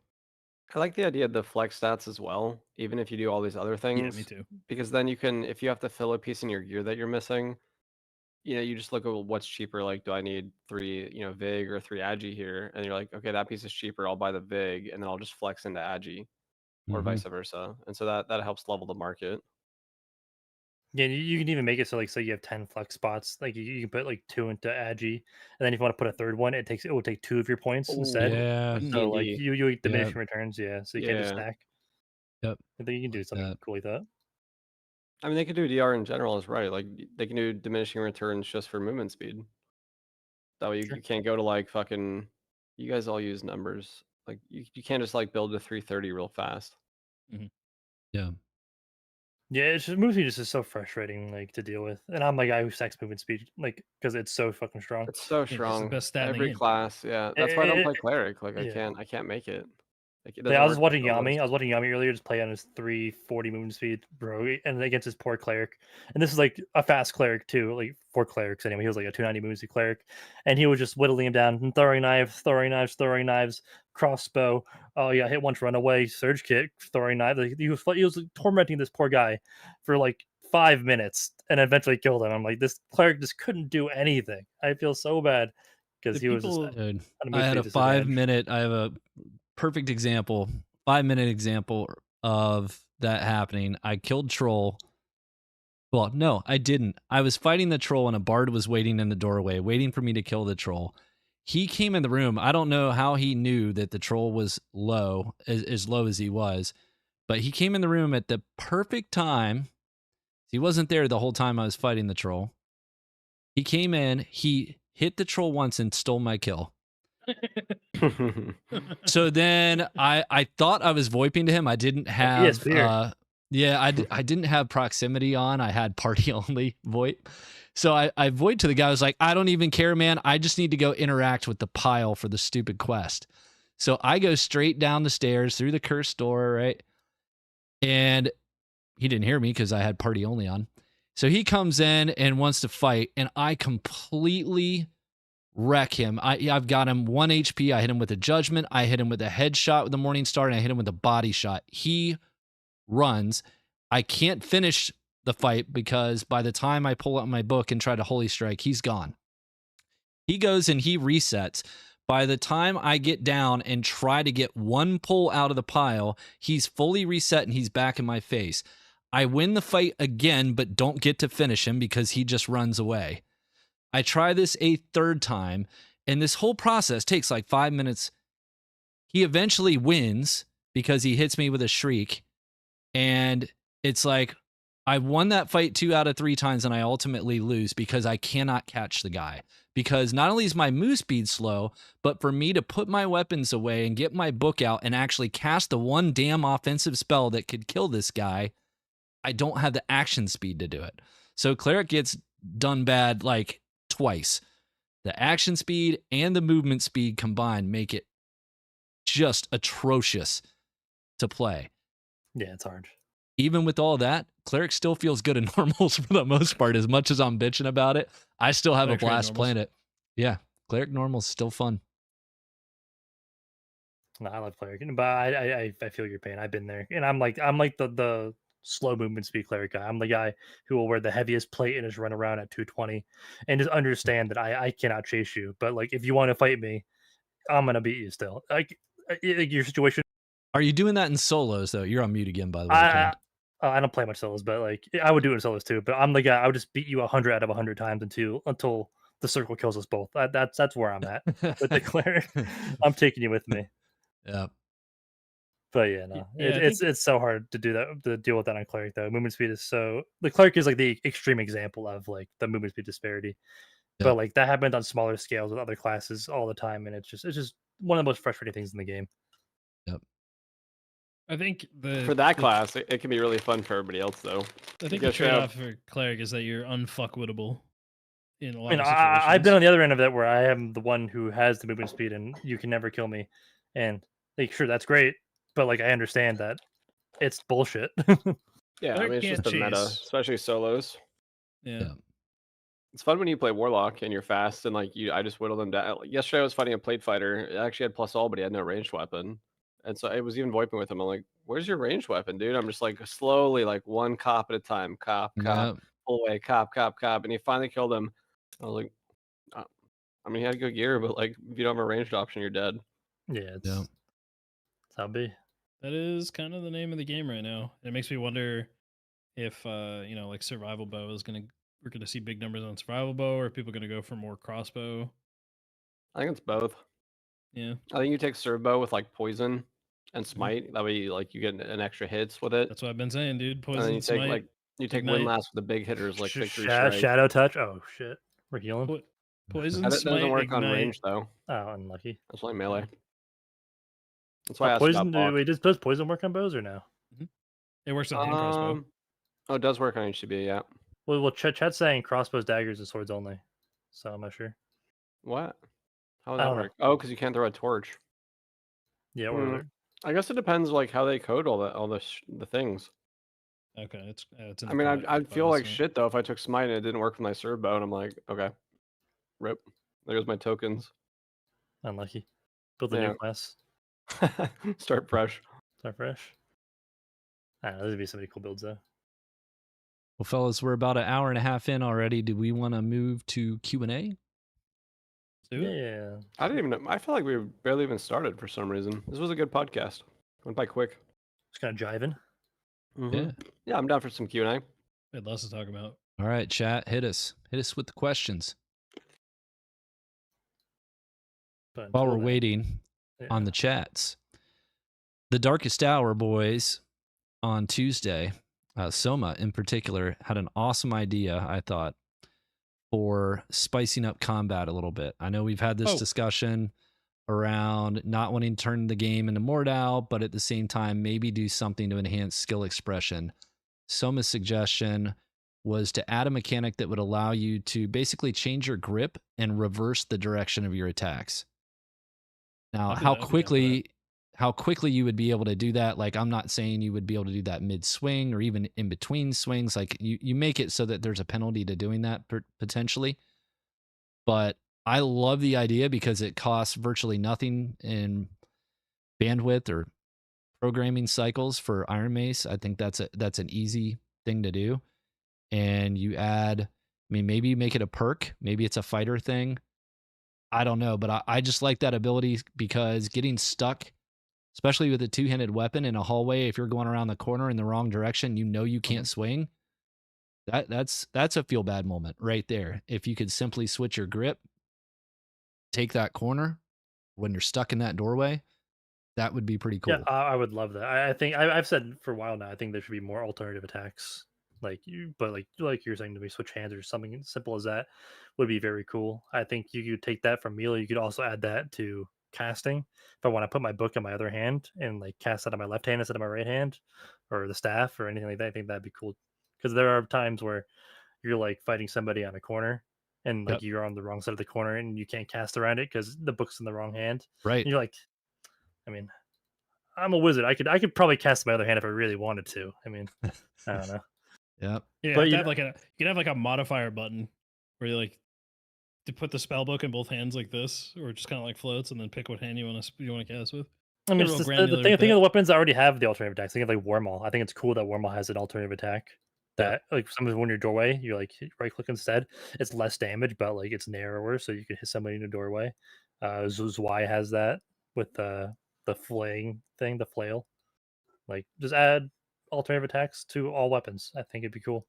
Speaking of Zwei, and before we go any further with this, because it was announced but never really like addressed by anybody in the community, but Soma got hired full time, or I'm not sure what the exact parameters are, but as the marketing guy for Iron Mace, so congratulations to him, friend of the stream and friend of the community. Huge congrats. Someone's in the chat. Very so I forget what the official title is. Soma, keep me honest here. Director of Marketing, and it's not community. It's not community engagement or community management. I forget what your second designation is. So Director of Marketing, and is it social media? That sounds right. Let's get some tournaments going, shall we? Like, let's fucking let's Twitch rivals. We should get some tournaments going. That'd be a great idea. I mean, the Madrinas thing was a really cool, good step forward. That was a great tournament. The production value was insane too. I want an arena tournament. Arena tournament. That's what I'm talking about. We need one of those. I mean, that also probably means we'll get Twitch drops and like, really great tweets for the release to Epic and like some, maybe even crossovers. Like V Rising is doing a crossover for Castlevania. You could see, low fantasy Castlevania crossover for Dark and Darker. You can get a whip weapon. I think the thing that would be the most beneficial in the short term is having someone who's actually publishing content directly for Iron Mace in the capacity of like instead of us having to do the Q&As, which I said this before when we did our Q&A with them, they need somebody there to actually like manage their YouTube account and put out official announcement stuff, do like development manifestos and that kind of stuff. Yeah, if he can, manage to get more content into the community that gives the developers direct sort of line of thinking for their changes. A lot of the stuff that people complain about is like they're a small studio, they're making a game. There were 19 people until a couple of months ago. All this stuff is just in the works. Can you guys just chill? If they heard from Iron Mace, maybe they would chill out. Yeah. So it is head of Sorry, marketing. rant there. That is the official title. He's waiting to Nice. take multiple jobs. Fuck. Yeah. Head of marketing. Very cool. Very, very cool. He'll be in South Korea. How do we feel about the solos having map rotations being brought back and not duos and trios? Ah, yes. It's not even map rotation. It's just you get to pick whatever map you want to play. And I think that's a mistake. They should just put it in the rotation again. It's a huge mistake, especially with GBMM coming out. Yeah, there's going to be a lot of fucking dead That's lobbies. So many fucking split queues. I love solos, huge solo proponent player. You can already go into duos and rat. 100% Ice Caves is pretty safe for solos, especially if you build for speed or you just don't go that geared. Crypts, I don't know, man. I feel like lately, if you want to do stuff in Crypts, you go into the gathering hall, you get a party, you go do normals or whatever, and you hang out. I don't think we need our own stakes it is. Like, I'll be honest with you, solo Crypts like isn't bad with the exception of getting run down by buff balls. I think it's literally just the buff balls that can run you down. Most other like ethical teams you can get away from. Teams. Yeah, call them they're ethical teams, all right? Just regular adventurers that you could like rat around and avoid and get away from. But just like these fucking Giga Sweats wearing +8. You're muted again. Muted. God damn it. Giga Sweats wearing +8. Plus 15 damage. Getting bard buffed and just running you down. Just yeah, like that's the problem. And so you know why they do that is because of people like us. We went down. We're like, the only way we kill these guys is if we get all the way down to Inferno and then lure the entire Inferno map on them while they're trying to do boss. And I was dead, but Zap and SoBad managed to get one of them killed, and they must have lost like at least 40k worth of gear. And we stopped them from bossing. We had to sacrifice 25 minutes of our time and our lives to do that. Which is stupid, and I understand the other play. Like, there's always somebody who's got to play devil's advocate, and to a degree where they're just antagonizing the community, where it's like, there's counterplay to that. Okay, see, what you could have done is wasted 25 minutes of your time to grief them on the boss and hope that you don't get stuck on the door with all the janky mobs. Like, dude, nobody wants to do that. It's funny the one time because we said fuck you because we got ran down. They were the only other team in the lobby, and they're just running through the entire map trying to find us. Nobody wants to deal with that shit. So again, all of our problems boiled down to gear's too strong and we need more players, because we don't need gear-based matchmaking if the player pool is diluted enough that the people who are naturally supposed to be up there with all the gear and playing 12 hours a day are playing with each other, because it's the only people they would queue into, because there's enough players that they can split it by rank. Then we're good. Yep. Right. Everybody's happy. But it's just, we can't just magic 100,000 people out of thin air until we go to Steam. I was playing with I've been playing with One Peg and Velion and Distortion, like a lot of the bigger streamers from other categories, and it's fun to hear their takes. They really like Dark and Darker. They don't have like the multitude of hours that we have, but just the initial impressions and like the feel good vibes of the game. A lot of them said that it could get as big as Tarkov, and I don't even think we have to be as big as Tarkov. Like already this wipe, I felt like at wipe start we had so many. What is it, like 25,000 in the dungeon? And that's without Steam, that's without Epic, it's without like social media or like really good open community. Oh, and new content. Although there was some, like, now we're really on the way. So it's just nice to see, despite all these little things that we're like talking about, like we're on our way to something so good. Plus the devs said they want to bring in random matchmaking, so that way you don't need Gathering Hall. You just like push start and you go. They already said they want to do console release. So like all of these things are going to bring the players. And so people that are like worried about the game, like people that are like doom and gloom, like Dark and Darker is dead. Like, just look at like what you said, Tarkov. Look at Tarkov. Look how long Tarkov was in development for, and like relatively an unknown game and low pop while they're in development and early access. And then once the game was like in a pretty decent state, it blew up out of nowhere because it was ready. It was ready. I feel like we're kind of in that stage right now, Dark and Darker, where it's in the works. So they're cooking. They're in the kitchen. Sure, they've been giving us some a couple of shitty dishes as of late, but like, you know what, they're still cooking. Yep. let them figure it out. I think a lot of people have a warped perception of what low population actually is. Go look at the top 100 games on Steam and tell me what the number 199, 98 game has. It's not going to be much more than 10K. I'll tell you that. Yeah, well, to continue my thought, what I was gonna kind of get into is like I was watching the other day. This game is so watchable. This game is so watchable. People love to watch this game. The other night, there were more people watching Dark and Darker that were playing it. They were playing it. It's because like people, the game it's good, and sometimes it's frustrating to play. So you just like, I'm taking myself out. I'm gonna watch somebody else play because they want the experience without having to deal with the frustration sometimes. And like I get that the game is, but people have that kind of the game has that kind of hold on people. Whereas even if they're not playing it, they want to experience it in some asset, whether it's watching a video, watching a streamer. It's just it's addicting. It's addicting. So I mean, that like is agreed. Yeah, it's like the first of its kind, right? Like in such a short period of time, like let's say one round of crypts, you have, let's just call it 12 minutes. You could have 13 dead people with like pretty intense fights with like a lot on the line. And so this is really the first game. I played a lot of full loop PvP games, especially MMORPGs, and this is like condensed all those features. So it feels good. Like it's consistent. It's like a lot of dopamine, a lot of cool action, and you can kind of always understand it. Even if you don't have a lot of time playing, you see like the plays. Yeah, it's like it's complicated but simple. It's like it's a deep game but easy to understand. Even if you never played it, you turn it on. Okay, guy has a hammer. He's hitting things with it. Oh, wizard has a staff. He's casting fireballs. Interesting. I see. They're melting. They're ragdolling. Yeah, people are dying. Died. he's opening a chest and he's getting gold out of it. Wow, it's like these are simple concepts. Big surprise here to everyone, I'm sure, but I have a bit of a tangent for this as well, which is, and Katie just pointed out in Sobaz's chat that if we had 25,000 concurrent players, that would put us in the top 30 for multiplayer games. I don't know if that's 100% accurate because I don't think that takes into account. I think she's real close. I don't know if that takes into account things like MMOs and like League doesn't report its numbers to the other platforms. Oh, she's probably talking Steam. She's probably talking Steam. Yeah. Yeah, that's kind of what I figured. But either way, it's close to it, and it's damn impressive either way.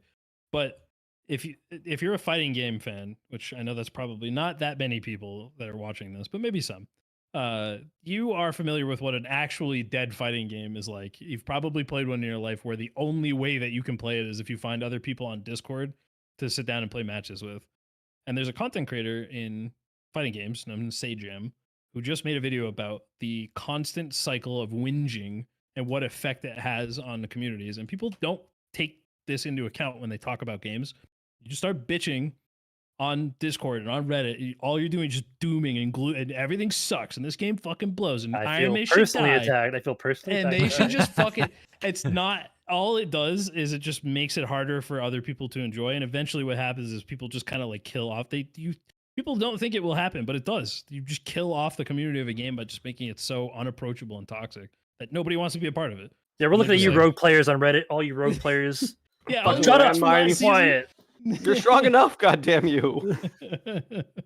No, that's a good point. That doesn't mean you can't give. If you give a shit about the game, you're passionate about the game, give constructive feedback. 100%. Don't just run around dooming and saying dead game to everyone you know without anything attached to it. Like that, it makes it so hard to find a place to just talk positively about the game. And you know what's really fun is when you have a hobby that you could talk to other people about. When you're really excited about something and you're like, I love this thing. I want to talk to other people who love this thing. And then you go somewhere to talk about the thing. And it's just like, fuck you, Iron Mace. Game's been down for 1 hour. What are you even doing? Shit developer, dead game. Yep. Oh my god, dude. Can we ban these people, please? Fuck. That being said, when they like add plus all 7 times in a row and it never works and they do it again, I'm gonna bitch a little bit. That's all I'm saying. No, that's fair. Yeah, that's completely fair. That is fair. That is definitely. Why did you fair. put that back in the game? Nobody asked for that. Stop it. Like I don't want to be put in this position where like I can't help but bitch about it sometimes. Yeah, true. Same with ad. Yeah, you're a perfect case though. You're giving constructive. You're giving constructive feedback. It's always constructive, even when you're even when I'm talking to you on the side and you're like, dude, I'm never playing this game again. I'm killing myself. And you're just like, in game. Yeah, in Minecraft. Yeah. And then you're just like, but here's what they could do to fix it. That's what people need to do. Like you can go in there and just be like, fuck you, Iron Mace, but you could do this to make the game better. Yeah, I guess that's a good way to do it. Like if you're gonna at least bitch and complain, it should be with the best intentions, I think. I think people, and I'm certainly guilty of this. I've done it tonight. I think people tend to talk in ultimatums rather than just saying like, this is people love to say you have to do this to fix the game. Okay, well maybe it's more enjoyable for you that way, but not for everybody. We got to do what's best for the game as a whole. That's why I like podcasting with you guys. I feel like we have 4 actually pretty separate takes, and then we can usually condense and find something. Like we'll spitball around it, and then we'll kind of all be like, yeah, well, that's the best of all these ideas. Yeah, we all play Dark and Darker like super differently, like very different play styles. So it's good to have like the melting pot of ideas. My other thought of the gear-based matchmaking was just like I understand why we might need it, but solos is so perfect right now for the most part. Other than Cleric is dog shit. In just HR, just can't get the movement speed it needs to play with all the other classes. But like there, I don't think we need GBMM because like at any time anybody could kill you. Like you never ever see artifacts in solos because eventually within like 6 raids, someone's gonna kill you. Like something's gonna happen. You're gonna be bossing and they're gonna like come in and judgment you, and the troll's gonna hit you, or like a rogue's just gonna suddenly appear, or you're gonna get third partied. I think it's mostly the GBMM is like, especially when I look on Reddit, the trio experience. It's just trios because I think even duos is fine. Down, dude. I play duos and it's fine. Yeah, duos is fine. I've never like die in duos and I'm like, man, I just couldn't do anything about it. The only time I die is in I feel like I can't do anything is in trios against Buffball. It is a very specific case. It is Bard plus Barbarian plus Wizard.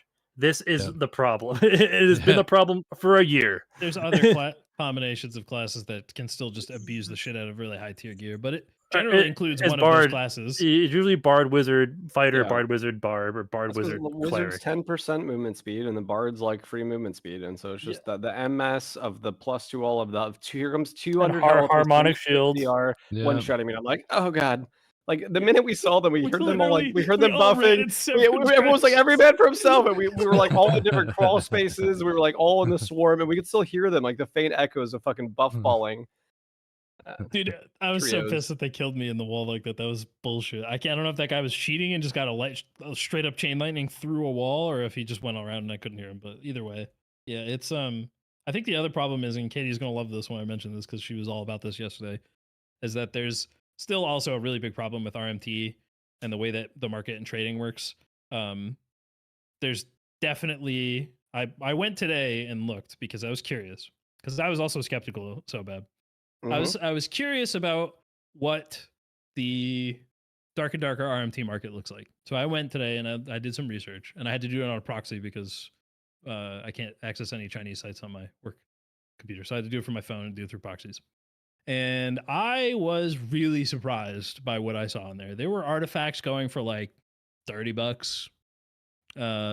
Just shit you could just buy off the shelf. And those teams only play trios. They tend to cheat. They will Buffball, play the most broken, abusable thing that they can, race down the entire map to make sure nobody else is there, kill the boss for artifacts, try to get the most valuable ones. Have ESP. That's always shooting, yeah. ESP's huge. I think there's a lot of ESPing going on right now, by the way. It is a problem that it's an ugly problem that I don't like looking at, because it's like Iron Mace has to do something about it, but they can only do so much at a time. But it is also part of the problem, and hopefully that will go away over time, and we won't have this discussion anymore. So someone in the chat, I'm about to swipe. I want to get a full gourd, dude. Shit, let's get $30. The only thing I'm gonna say is that RMT in a game like this is not that efficient, because when you die, you've just lost it all. Right. You could die the very first raid. Also, it's like the skill cap needed to wear those gears. I've said it before, though. The problem isn't the people buying this stuff; it's the people who selling it. It's the people selling it who are cheating and doing nefarious things to get this stuff. Yeah. Yep. It's the incentive cycle that it creates by having the ability to sell that stuff. Sure. Like Katie said, having that trade market where you could maybe have something marked as like worn or something, where after it's been bought and sold, or it's been bought and used, it can't be sold again on the market. I don't know how that would affect like if you looted it off of somebody, but this is just like another way to look at nerfing gear and nerfing or implementing gear insurance or whatever. It's all just, it all has to do with just, can we just fix the gear? Just take it down, bring it down a little bit. Then maybe even if they're cheating, we can still kill them. But If overall, they're even not even gods. even with all that, I still think the actual amount of people that are engaging in the RMT cycle is very minimal. Percentage wise, Despite it's probably 10%. It's less than 10%, I would say. Maybe even I less. wouldn't even Maybe say like 10. 6%. I feel like sure, we'll call it 5% or less, but like I don't think it's that rampant, and I think most people will never have to deal with that, other than like the high tier HR players. If like the cheating is the biggest part of that, Mm. but I mean, yeah. there's also arm tiers that like that aren't just aggressively cheating, running you down, and killing you. Like, I would argue a lot of the last season, a lot of the smoke pot rogue stream snipers were probably arm tiers. Like they Yep. probably had a real money incentive to just watch a stream. Wow, that guy's wearing $100 worth of gear. I'm gonna wait until he dies, and if I'm lucky enough to loot it, I could I can pay my rent this month type of shit. So Right. Right. And same with like the OCE issues back when there was like rampant teaming. I mean, they were probably just, taking. I mean, the point of the teaming there is that you kill both bosses, you kill everybody on the map, and then if you're selling the gear, like that is a lot. If you fully wipe out, like if you locust a whole map, that probably would be worth money. But still, I can't imagine that many people are engaging in it. It's again, it's just the incentive that RMT creates breeds breeds a group of cheaters that heavily, like disproportionately impact a smaller player base. If we were 100,000 or 100,000 players and there was only a handful of people cheating RMTing, nobody would care. We'd be like, whatever, it happens one in every 50 games, whatever. You can't live that. You can't. Nobody lives forever, right? well, that's the thing. This happens in Tarkov, right? Where like a wipe happens, right? As to say, for instance, let's say just use even numbers here. Like there's 100,000 people playing Tarkov, and at the beginning of the wipe, 100,000 people are playing, and let's just say 1,000 of those people are cheating. So it's like just 1% of your player base. But then as people stop playing Tarkov over the course of the wipe, say like a few months in, you're at 50,000 people playing, but you still have 1,000 cheaters. Like the cheaters don't stop playing. So now all of a sudden it's 2% of your player, or 5%, whatever the math equates to. And now we're at the point in Dark and Dark where we're at like 10,000 players, and it'd be probably. Like I said, we don't have like 1,000 people playing, but you know what I'm trying to say. The longer the wipe goes, the longer the season goes, the less people play, the higher the percentage of cheaters becomes. And like you notice it prevalently towards the end of a season in any of these games, Dark and Darker, Tarkov, Hunt, Cycle. Like the later you get into a wipe, the higher percentage of cheaters there usually is. And I'm not sure like what the solution is. If there was like a magical AGI. way, yeah, sure, a magical like anti-cheat that could just ban all the cheaters, I wouldn't even care about RMT. It wouldn't even matter in this game if there was no cheating. Right. If I had a magic wand that kicked all the cheaters off the internet, I wouldn't care less if fucking Billy wanted to go buy a life after death on player auctions. Yep. But yeah. right. You've even talked about like ethical RMT before. I think there's you've made an argument for the fact that if somebody wants to pay money for some gear, they probably aren't that good at the game in the first place, and in general, the cost of value for time is generally not worth it for more experienced players. If somebody wants to swipe for some gear set and get shit on anyway, then, as long as they bought their gear from an ethical source, from an ethical source, right. It was organic uniques, right? From SDF himself. The way that comes about is the main thing I always point out is that there are games that, in order to limit the black market and the cheating in the arm tiers, and like the reason a lot of people do it is because let's say there is a market or there is a profit margin of let's say $30 to $50 for an artifact, right? And so then you have Iron Mace will sell us gold for like redstone shards. And you just look at what the black market's doing and you cut it in half. And now the black market's like, well, fuck, like there goes our profit margin. We probably, it's not really worth it to cheat anymore or to waste our time doing this. And if you look at a lot of games have it. Like Albion has it, ESO has it, like a lot of the MMORPGs, WoW has it, RuneScape. Like you just buy the token and then you can convert that. And then you let the player market decide the value of that. And so a lot of times you can never bring that money back out, right? But it helps all of us because then we can buy X or Y with X or Y, and like you just move things around. But it's not that big of a deal. It's a little bit different in a game with gear churn because I think this is a an extraction looter. It's a little bit different whereas like in a game like RuneScape or World of Warcraft or most of those games, I mean you can lose your gear in RuneScape, so maybe not the best example, but it mostly never goes away. So I see what you're saying. I don't really care one way or the other. It's an interesting concept because like it does actually stop a lot of RMT in these games. Like, Yeah, it does. And it helps Iron Arcade. Mace. Yeah, and you think about the kind of people who would buy like an Iron Mace token or something and then sell it on the marketplace for I just think 10,000 gold. it's The thing of the type of players, they're it's usually the bad players. optics, though. They're the players that are losing, Mm. right? Yeah. And like they're like, they're down bad. We'll buy another gear set, and then they'll get back in there, and they'll lose it again. Yeah, like a lot of us lose stuff most when we're in trios with our friends and what have you. And so then you're like, you know what? I'm gonna play with my friends today. I'm gonna buy like a quick Iron Mace token. I'll just go out with 10k. Like it doesn't really matter. I don't even think it's bad optics. Like the thing is, if Iron Mace uses the money from the Pay tokens, to win is always a negative connotation. Yeah. It just is. There's no way around it. Let's face the facts on that one. Right. I understand what you're saying, but pay to win will always. Some people will see a game and say it's pay to win. I'm not playing it. That's it, and never change their mind about it. So it's a dangerous road to tread. But I see. I'm 50-50 on this with you. I'm not saying this is a great idea. I'm just saying like this yeah. is how RMT has Yeah, been we're just spitballing. Yeah. has like been lowered in other games. And like the way you said it, I just thought if Iron Mace only used the tokens to stop botting and ESPing or like whatever the issue is, the cheating, and like you would hope like it would be a band-aid fix to like then I don't know. Luckily, I don't think cheating is that big of an issue. Right? I don't think cheating is big enough of an issue right now to even think about something like that. I think they're handling it relatively well. Yeah.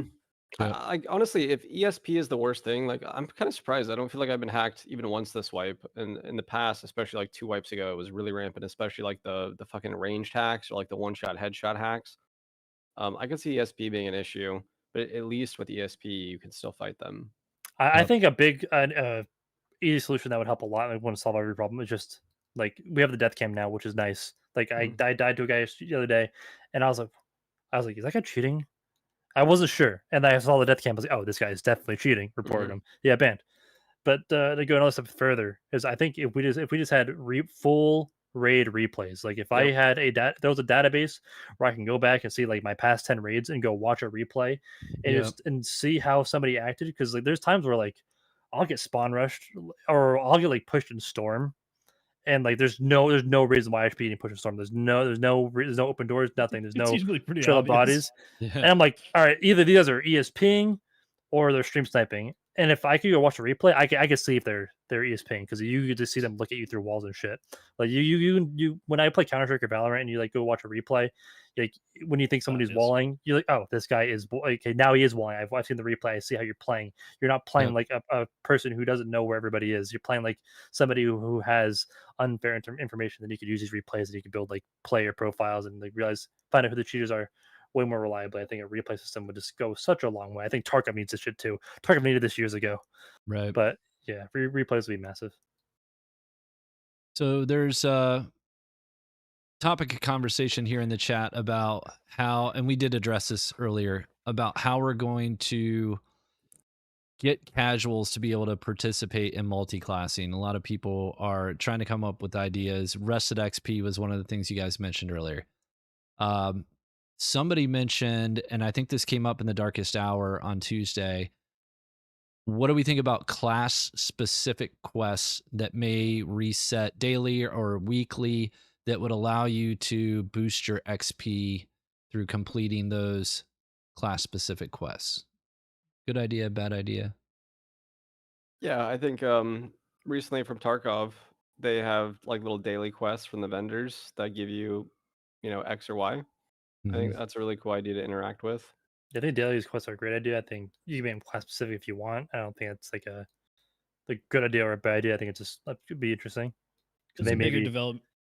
Sorry, maybe a cleric like would have a class quest to go kill 100 skeletons with not divine protection, the holy purification or something. Yeah, something class specific. That'd be kind of cool.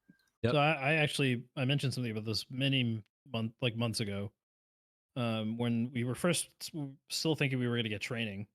I was hoping that they would give us like they're sort of doing this multi-classing where I was hoping one tree would be like a playstyle tree where like doing leveling up and unlocking points for it would allow you to spec specific ways for your class to play.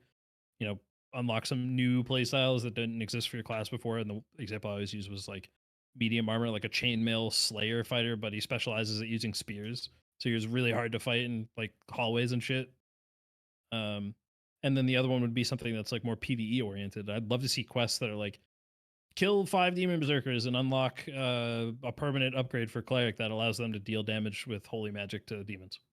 It's like really simple, easy win. I feel like that's fun to chase and gives cleric something new. I'd love to see shit like that in the game. No, I Agreed. What else we got, fellas? I want training. You bring up training, just like maybe think, where the fuck is training at? I want my skill trees. Isn't training multiclassing? Like, I guess. I think training got scrapped. Yeah. I still want a utility training. That's the one thing I want the most. Like you can pick some quality of life stuff for your character, but you can never have it all. It's like some things you just spec into. It's like maybe you get a higher chance, or you get a chance to not consume lockpicks when you use them if you fail, and you can like you can carry like 9 of them in one slot instead of 3, stuff like that. Or like access to a black market that gives you, like 1 or 2 chances of getting some cool gear that you can only get off the market once in a day. Dude, a black market would be fucking sweet. Like a 10x goblin, and only has 2 pieces of gear a day. Yeah, that would be really cool. Just some cool shit. You can't have it all, but it's something cool to unlock for your characters. The only thing I'm asking for, if they're going to add like more quests and more progression, is just make the Squire unlocks account bound. Everything else, if you want to make me do the quests on every character to unlock the crafting and stuff, that's fine. It's a good way to gatekeep people from being able to get some new bullshit that isn't, lab crafted gold gear, but whatever it is this season. But please just make Squire unlocks account bound, because you have to do all of the quests to get up to white gear. And eventually, at some point, I would just like to be able to have all the white gear without having to do every quest on every character when I want to play them all throughout the web. You probably should just have all the Square stuff unlocked. I think you should just be able to make your base gray loadout. No, because it goes up to white eventually. Yeah. The quest can be whites, right? But like just to have access to all the weapons and all the armor types, at least at gray level, just so you could like. That's fair. Practice. Just because junk gear is so shit. Yeah. Even being able to equip every piece as junk is still shit. Because if I'm gonna wear garbage, I want to wear the right garbage. Yeah, exactly. And like I don't know, it's when I switched my wizard, I'm like, fuck, I gotta buy a crossbow for like every norms round now, and like my bolts, that's already like 50 gold a round. It'd be nice just to have all the great, like all the junk unlocked at least. Yeah, I don't mind that as much. I just wish that there was like a quick buy button on the Squire where you could like buy 9 potions, 9 bandages, 2 campfires, a bunch of bolts. Like get some preset stuff in there. Just like preset thing. Because you make so much money in normals now that I don't really care about spending money on supplies for normals. It's so easy to make money in there. Yeah, it's cool seeing all the QoL, and to think back like a year ago, all the shit we would complain about when we had like 1 stash and no filters. We were talking about that the other day. Yeah. How did we play the game like that? And now we have like 6 stash tabs and like multiple filters. And I also think Iron Mace is coming around to the community's idea that we should have like either a shared stash or what was like the other QoL we wanted? Well, let me ask, how do you guys feel about the quest thing? I know Arcane was a big proponent of having quests be account bound, but I don't think we need that anymore. It's actually really nice for me. I think it's fucking great when I swap characters to be like, okay, if I play for like 3 or 4 hours, I definitely get at least 1 gold coin bag and a couple other things. Like you can make thousands and thousands now pretty easily. Like that first coin bag, you get that like that, and that's like 6K. I sold my Grimsmile for 9K. It rolled pretty well. It's like just a free 9K I got from a quest. So maybe I'm on the other end of the spectrum, but like the fact that quests aren't account bound is like it de-incentivizes me to do quests, because I just play I play 7 different characters. So I'm like, all right, and I play them pretty like evenly. Like I play a lot of Wizard, a lot of Cleric. I play my other Cleric, play Fighter, I play Warlock, and I'm like, man, do I really want to grind all the quests on all these characters? And the answer is no. No. So now I'm just like, true. I don't want to grind the quest on any of the characters, because I'm not just but then like that's my main, but I really don't feel like I have a main. I just fucking play whatever I feel like playing, and I don't like feeling like I have to play my main. That's where I'm at with my Warlock right now, right? I just played a bunch of normals with Sobad and Zap, and I felt like I had to play my Warlock because I was at this point where I needed quests, and I was like, man, I just want to play something other than Warlock, especially with the comp we're playing. I want to flex into something else. It just would feel more. That's what I want to do right now, but I can't because I got to play the Warlock to get the quests done. Especially as you get further into progression, it feels like it becomes more important to get them done. Right. So I wish. Part of me agrees with Sobad. Like having the rewards is really nice, especially on every character if you do them throughout the season. I'm saying you're saying that now, but next wipe or the wipe after that, or like wipe 5, where you're doing 7 quests per season. Exactly. I don't think they're comparable. I don't think that. I don't agree that I don't want to do it equal. 90 times before I die in this life. Like, yeah, I've felt more locked into my main, to my cleric this wipe than I have ever before. I used to play constantly 4 different classes, and now I'm pretty much only playing my cleric to try to get to level 80. So I have learning tokens to spend, and I've got my wizard to 30, so I can multi-class over to him. And I just feel locked to those 2. And it's mainly the cleric because he's got most of the quests done. So if they were account wide, I would be much more willing to play other classes. Because yeah, I want to have all the quests done on my cleric because I get a lot of experience for it, and it's unlocking access to gear. I needed spell books. Like, there's no way I'm not completing the alchemist quest. I didn't want to pay through the nose for a decent spell book. Right? I should be able to get a green spell book for $40. They finally came down in price to where you can get a green spell book for like under 60. But I mean, shoot. Maybe they could just tie the vendor sales to your character's level instead of your quest progress. I'm playing such a different game. I've done no quest. I've accepted all the quests, and I'll accidentally do ones that are just me killing shit. But I've not handed in a quest item. I have not gone to a specific location for a quest this entire season. I have not read what the quest. I've not read a word in the quest log. That's because money is no object to you. You had 20 keys in the first week. 12-hour grinders. Yeah. I'm with Odin here though. If they made the reputation account bound, that way if you do like a couple of the quests with your main character, you have access to like all the green books and like, you know, the crafting and all that shit. But then you make the reputation quests.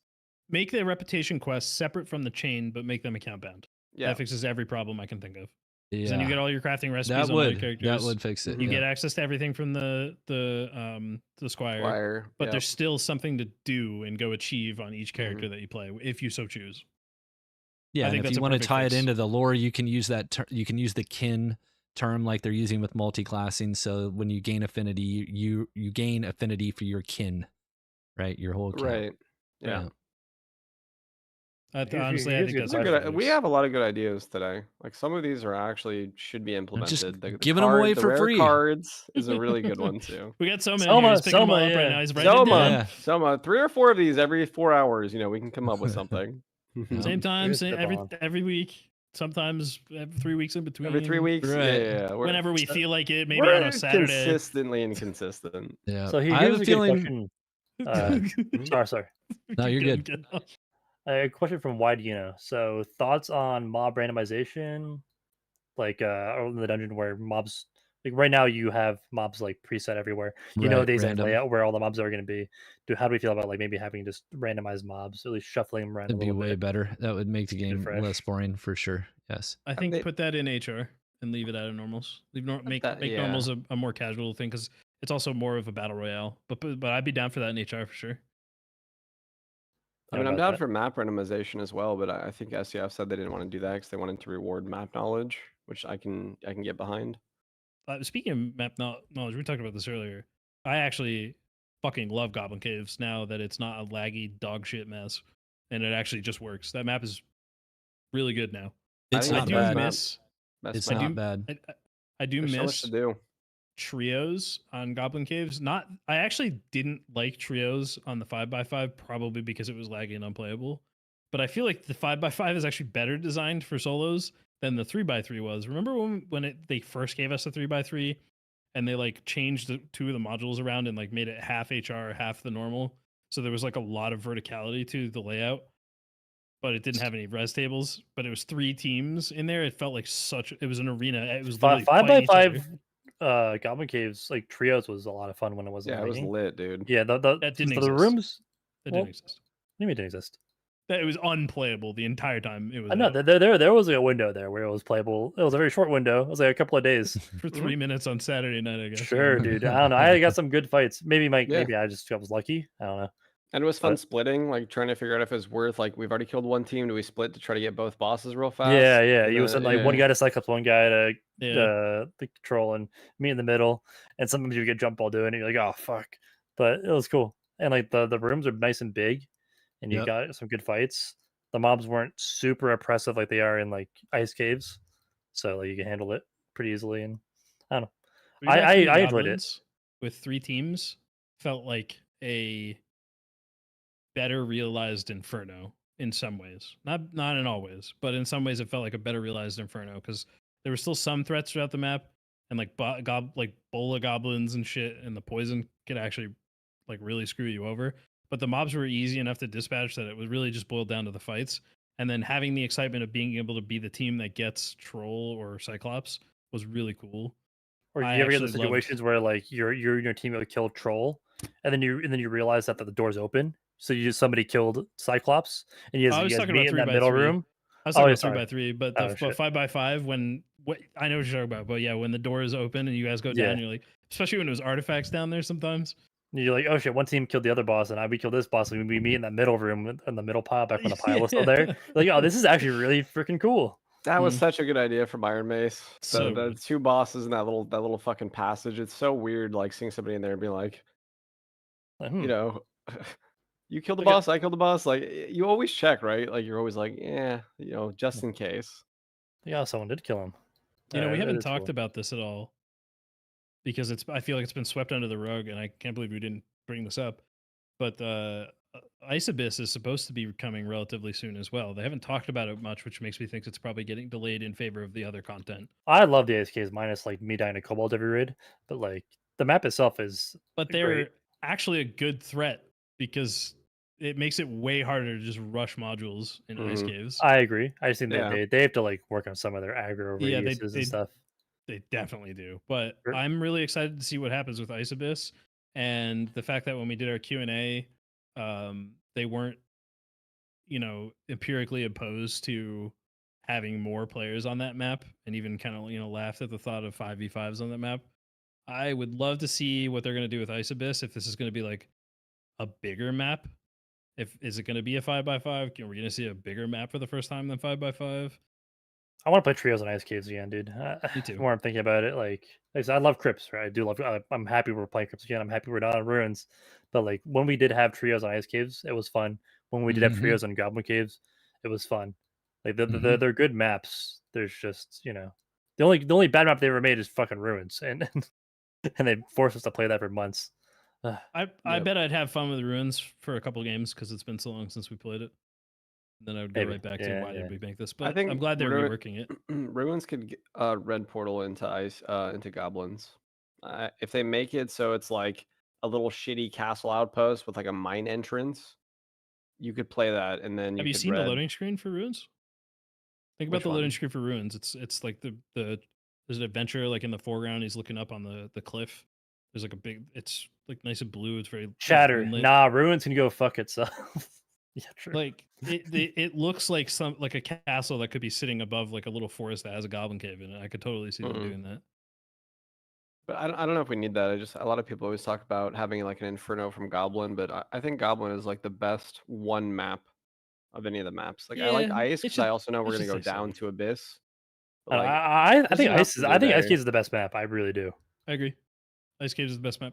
Well, like the thing is, the goblin has like the two bosses, so like there's so much to do, and then they're like you have the centipedes off to the side, and like they're worth their own value, and then you also have mining, and so like when I look at it that way, and then I look at ice caves, you have like gold pile. Yeah, so I'm just looking at it from like a map perspective, but you could module wise, yeah, that map is fucking awesome. Like if all the maps in the future are like that, with like vertical layers and they feel open, and then some are like more condensed with like spiral, like that is a really good map. I love not having a circle, by the way. I really do. I love not having a circle and having a lot of time to play the game. It's like crazy how much more fun it is. Like you load and you have 15 minutes to play. You go hit. A lot of times I just rush middle and hit to go for the pile. But like on your way to that pile, you run into people like all the time. You're not being forced into the center.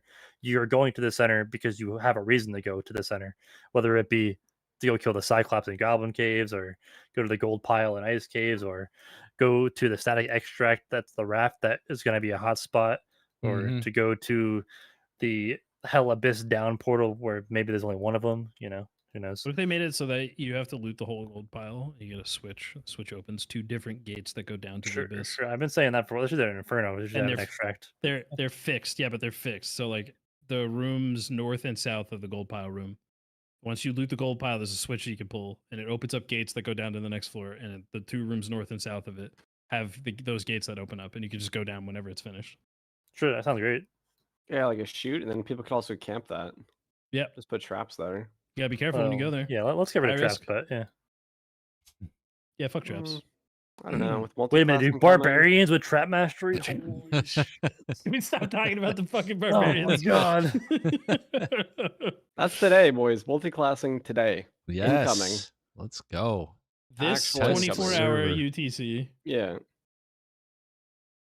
Oh yeah. Boys, good podcast. It was indeed. Good topics. Nice suggestions. I'm guessing we'll be back next week for real this time to talk about how multi-classing is going. Yep. So we're gonna wrap up. We're going for like 2 hours 10. Holy, time flies. Yeah. Back to the dungeon already. Oh my god, it's already 11. Yep. So hey, what's up? We going on PBE? Is it PBE time? Oh, trying to level up before we get out. I don't have it, dude. I don't have it. I didn't buy the supporter pack. I didn't buy the supporter pack, dude. I don't support Iron Man. Hold the line version of the game, dude. I'm a brokey, dude. Oh. All right, so who are we getting to replace Ken? Just out of curiosity. Arcane, get in there. What are you doing right now? I could play for half hour to an hour, but I got to get up early. Yeah, I got on one the in podcast, and like just in the community in general. We have to excommunicate this guy. He didn't buy the $50 version. Oh, I see. Yeah. Yeah. Ken, you're in, boss. Ken, you're out. Unlucky. I mean, I guess we just won't have a competitive player on the podcast anymore. Yeah, it's all good. It's okay. He's graduating. He's too cool for us anyway. True. I'm pretty cool. Yeah, that's what cool people say. All right, guys. It was a pleasure as always. Thanks to everybody in the chat and all of the chats. We'll see you guys in the dungeons and in the next one. Odin, Mr. Strange, take us out. And remember, hold the line. Hold the line. Hold the line. Hold the line. Hold the line. See you guys. Later.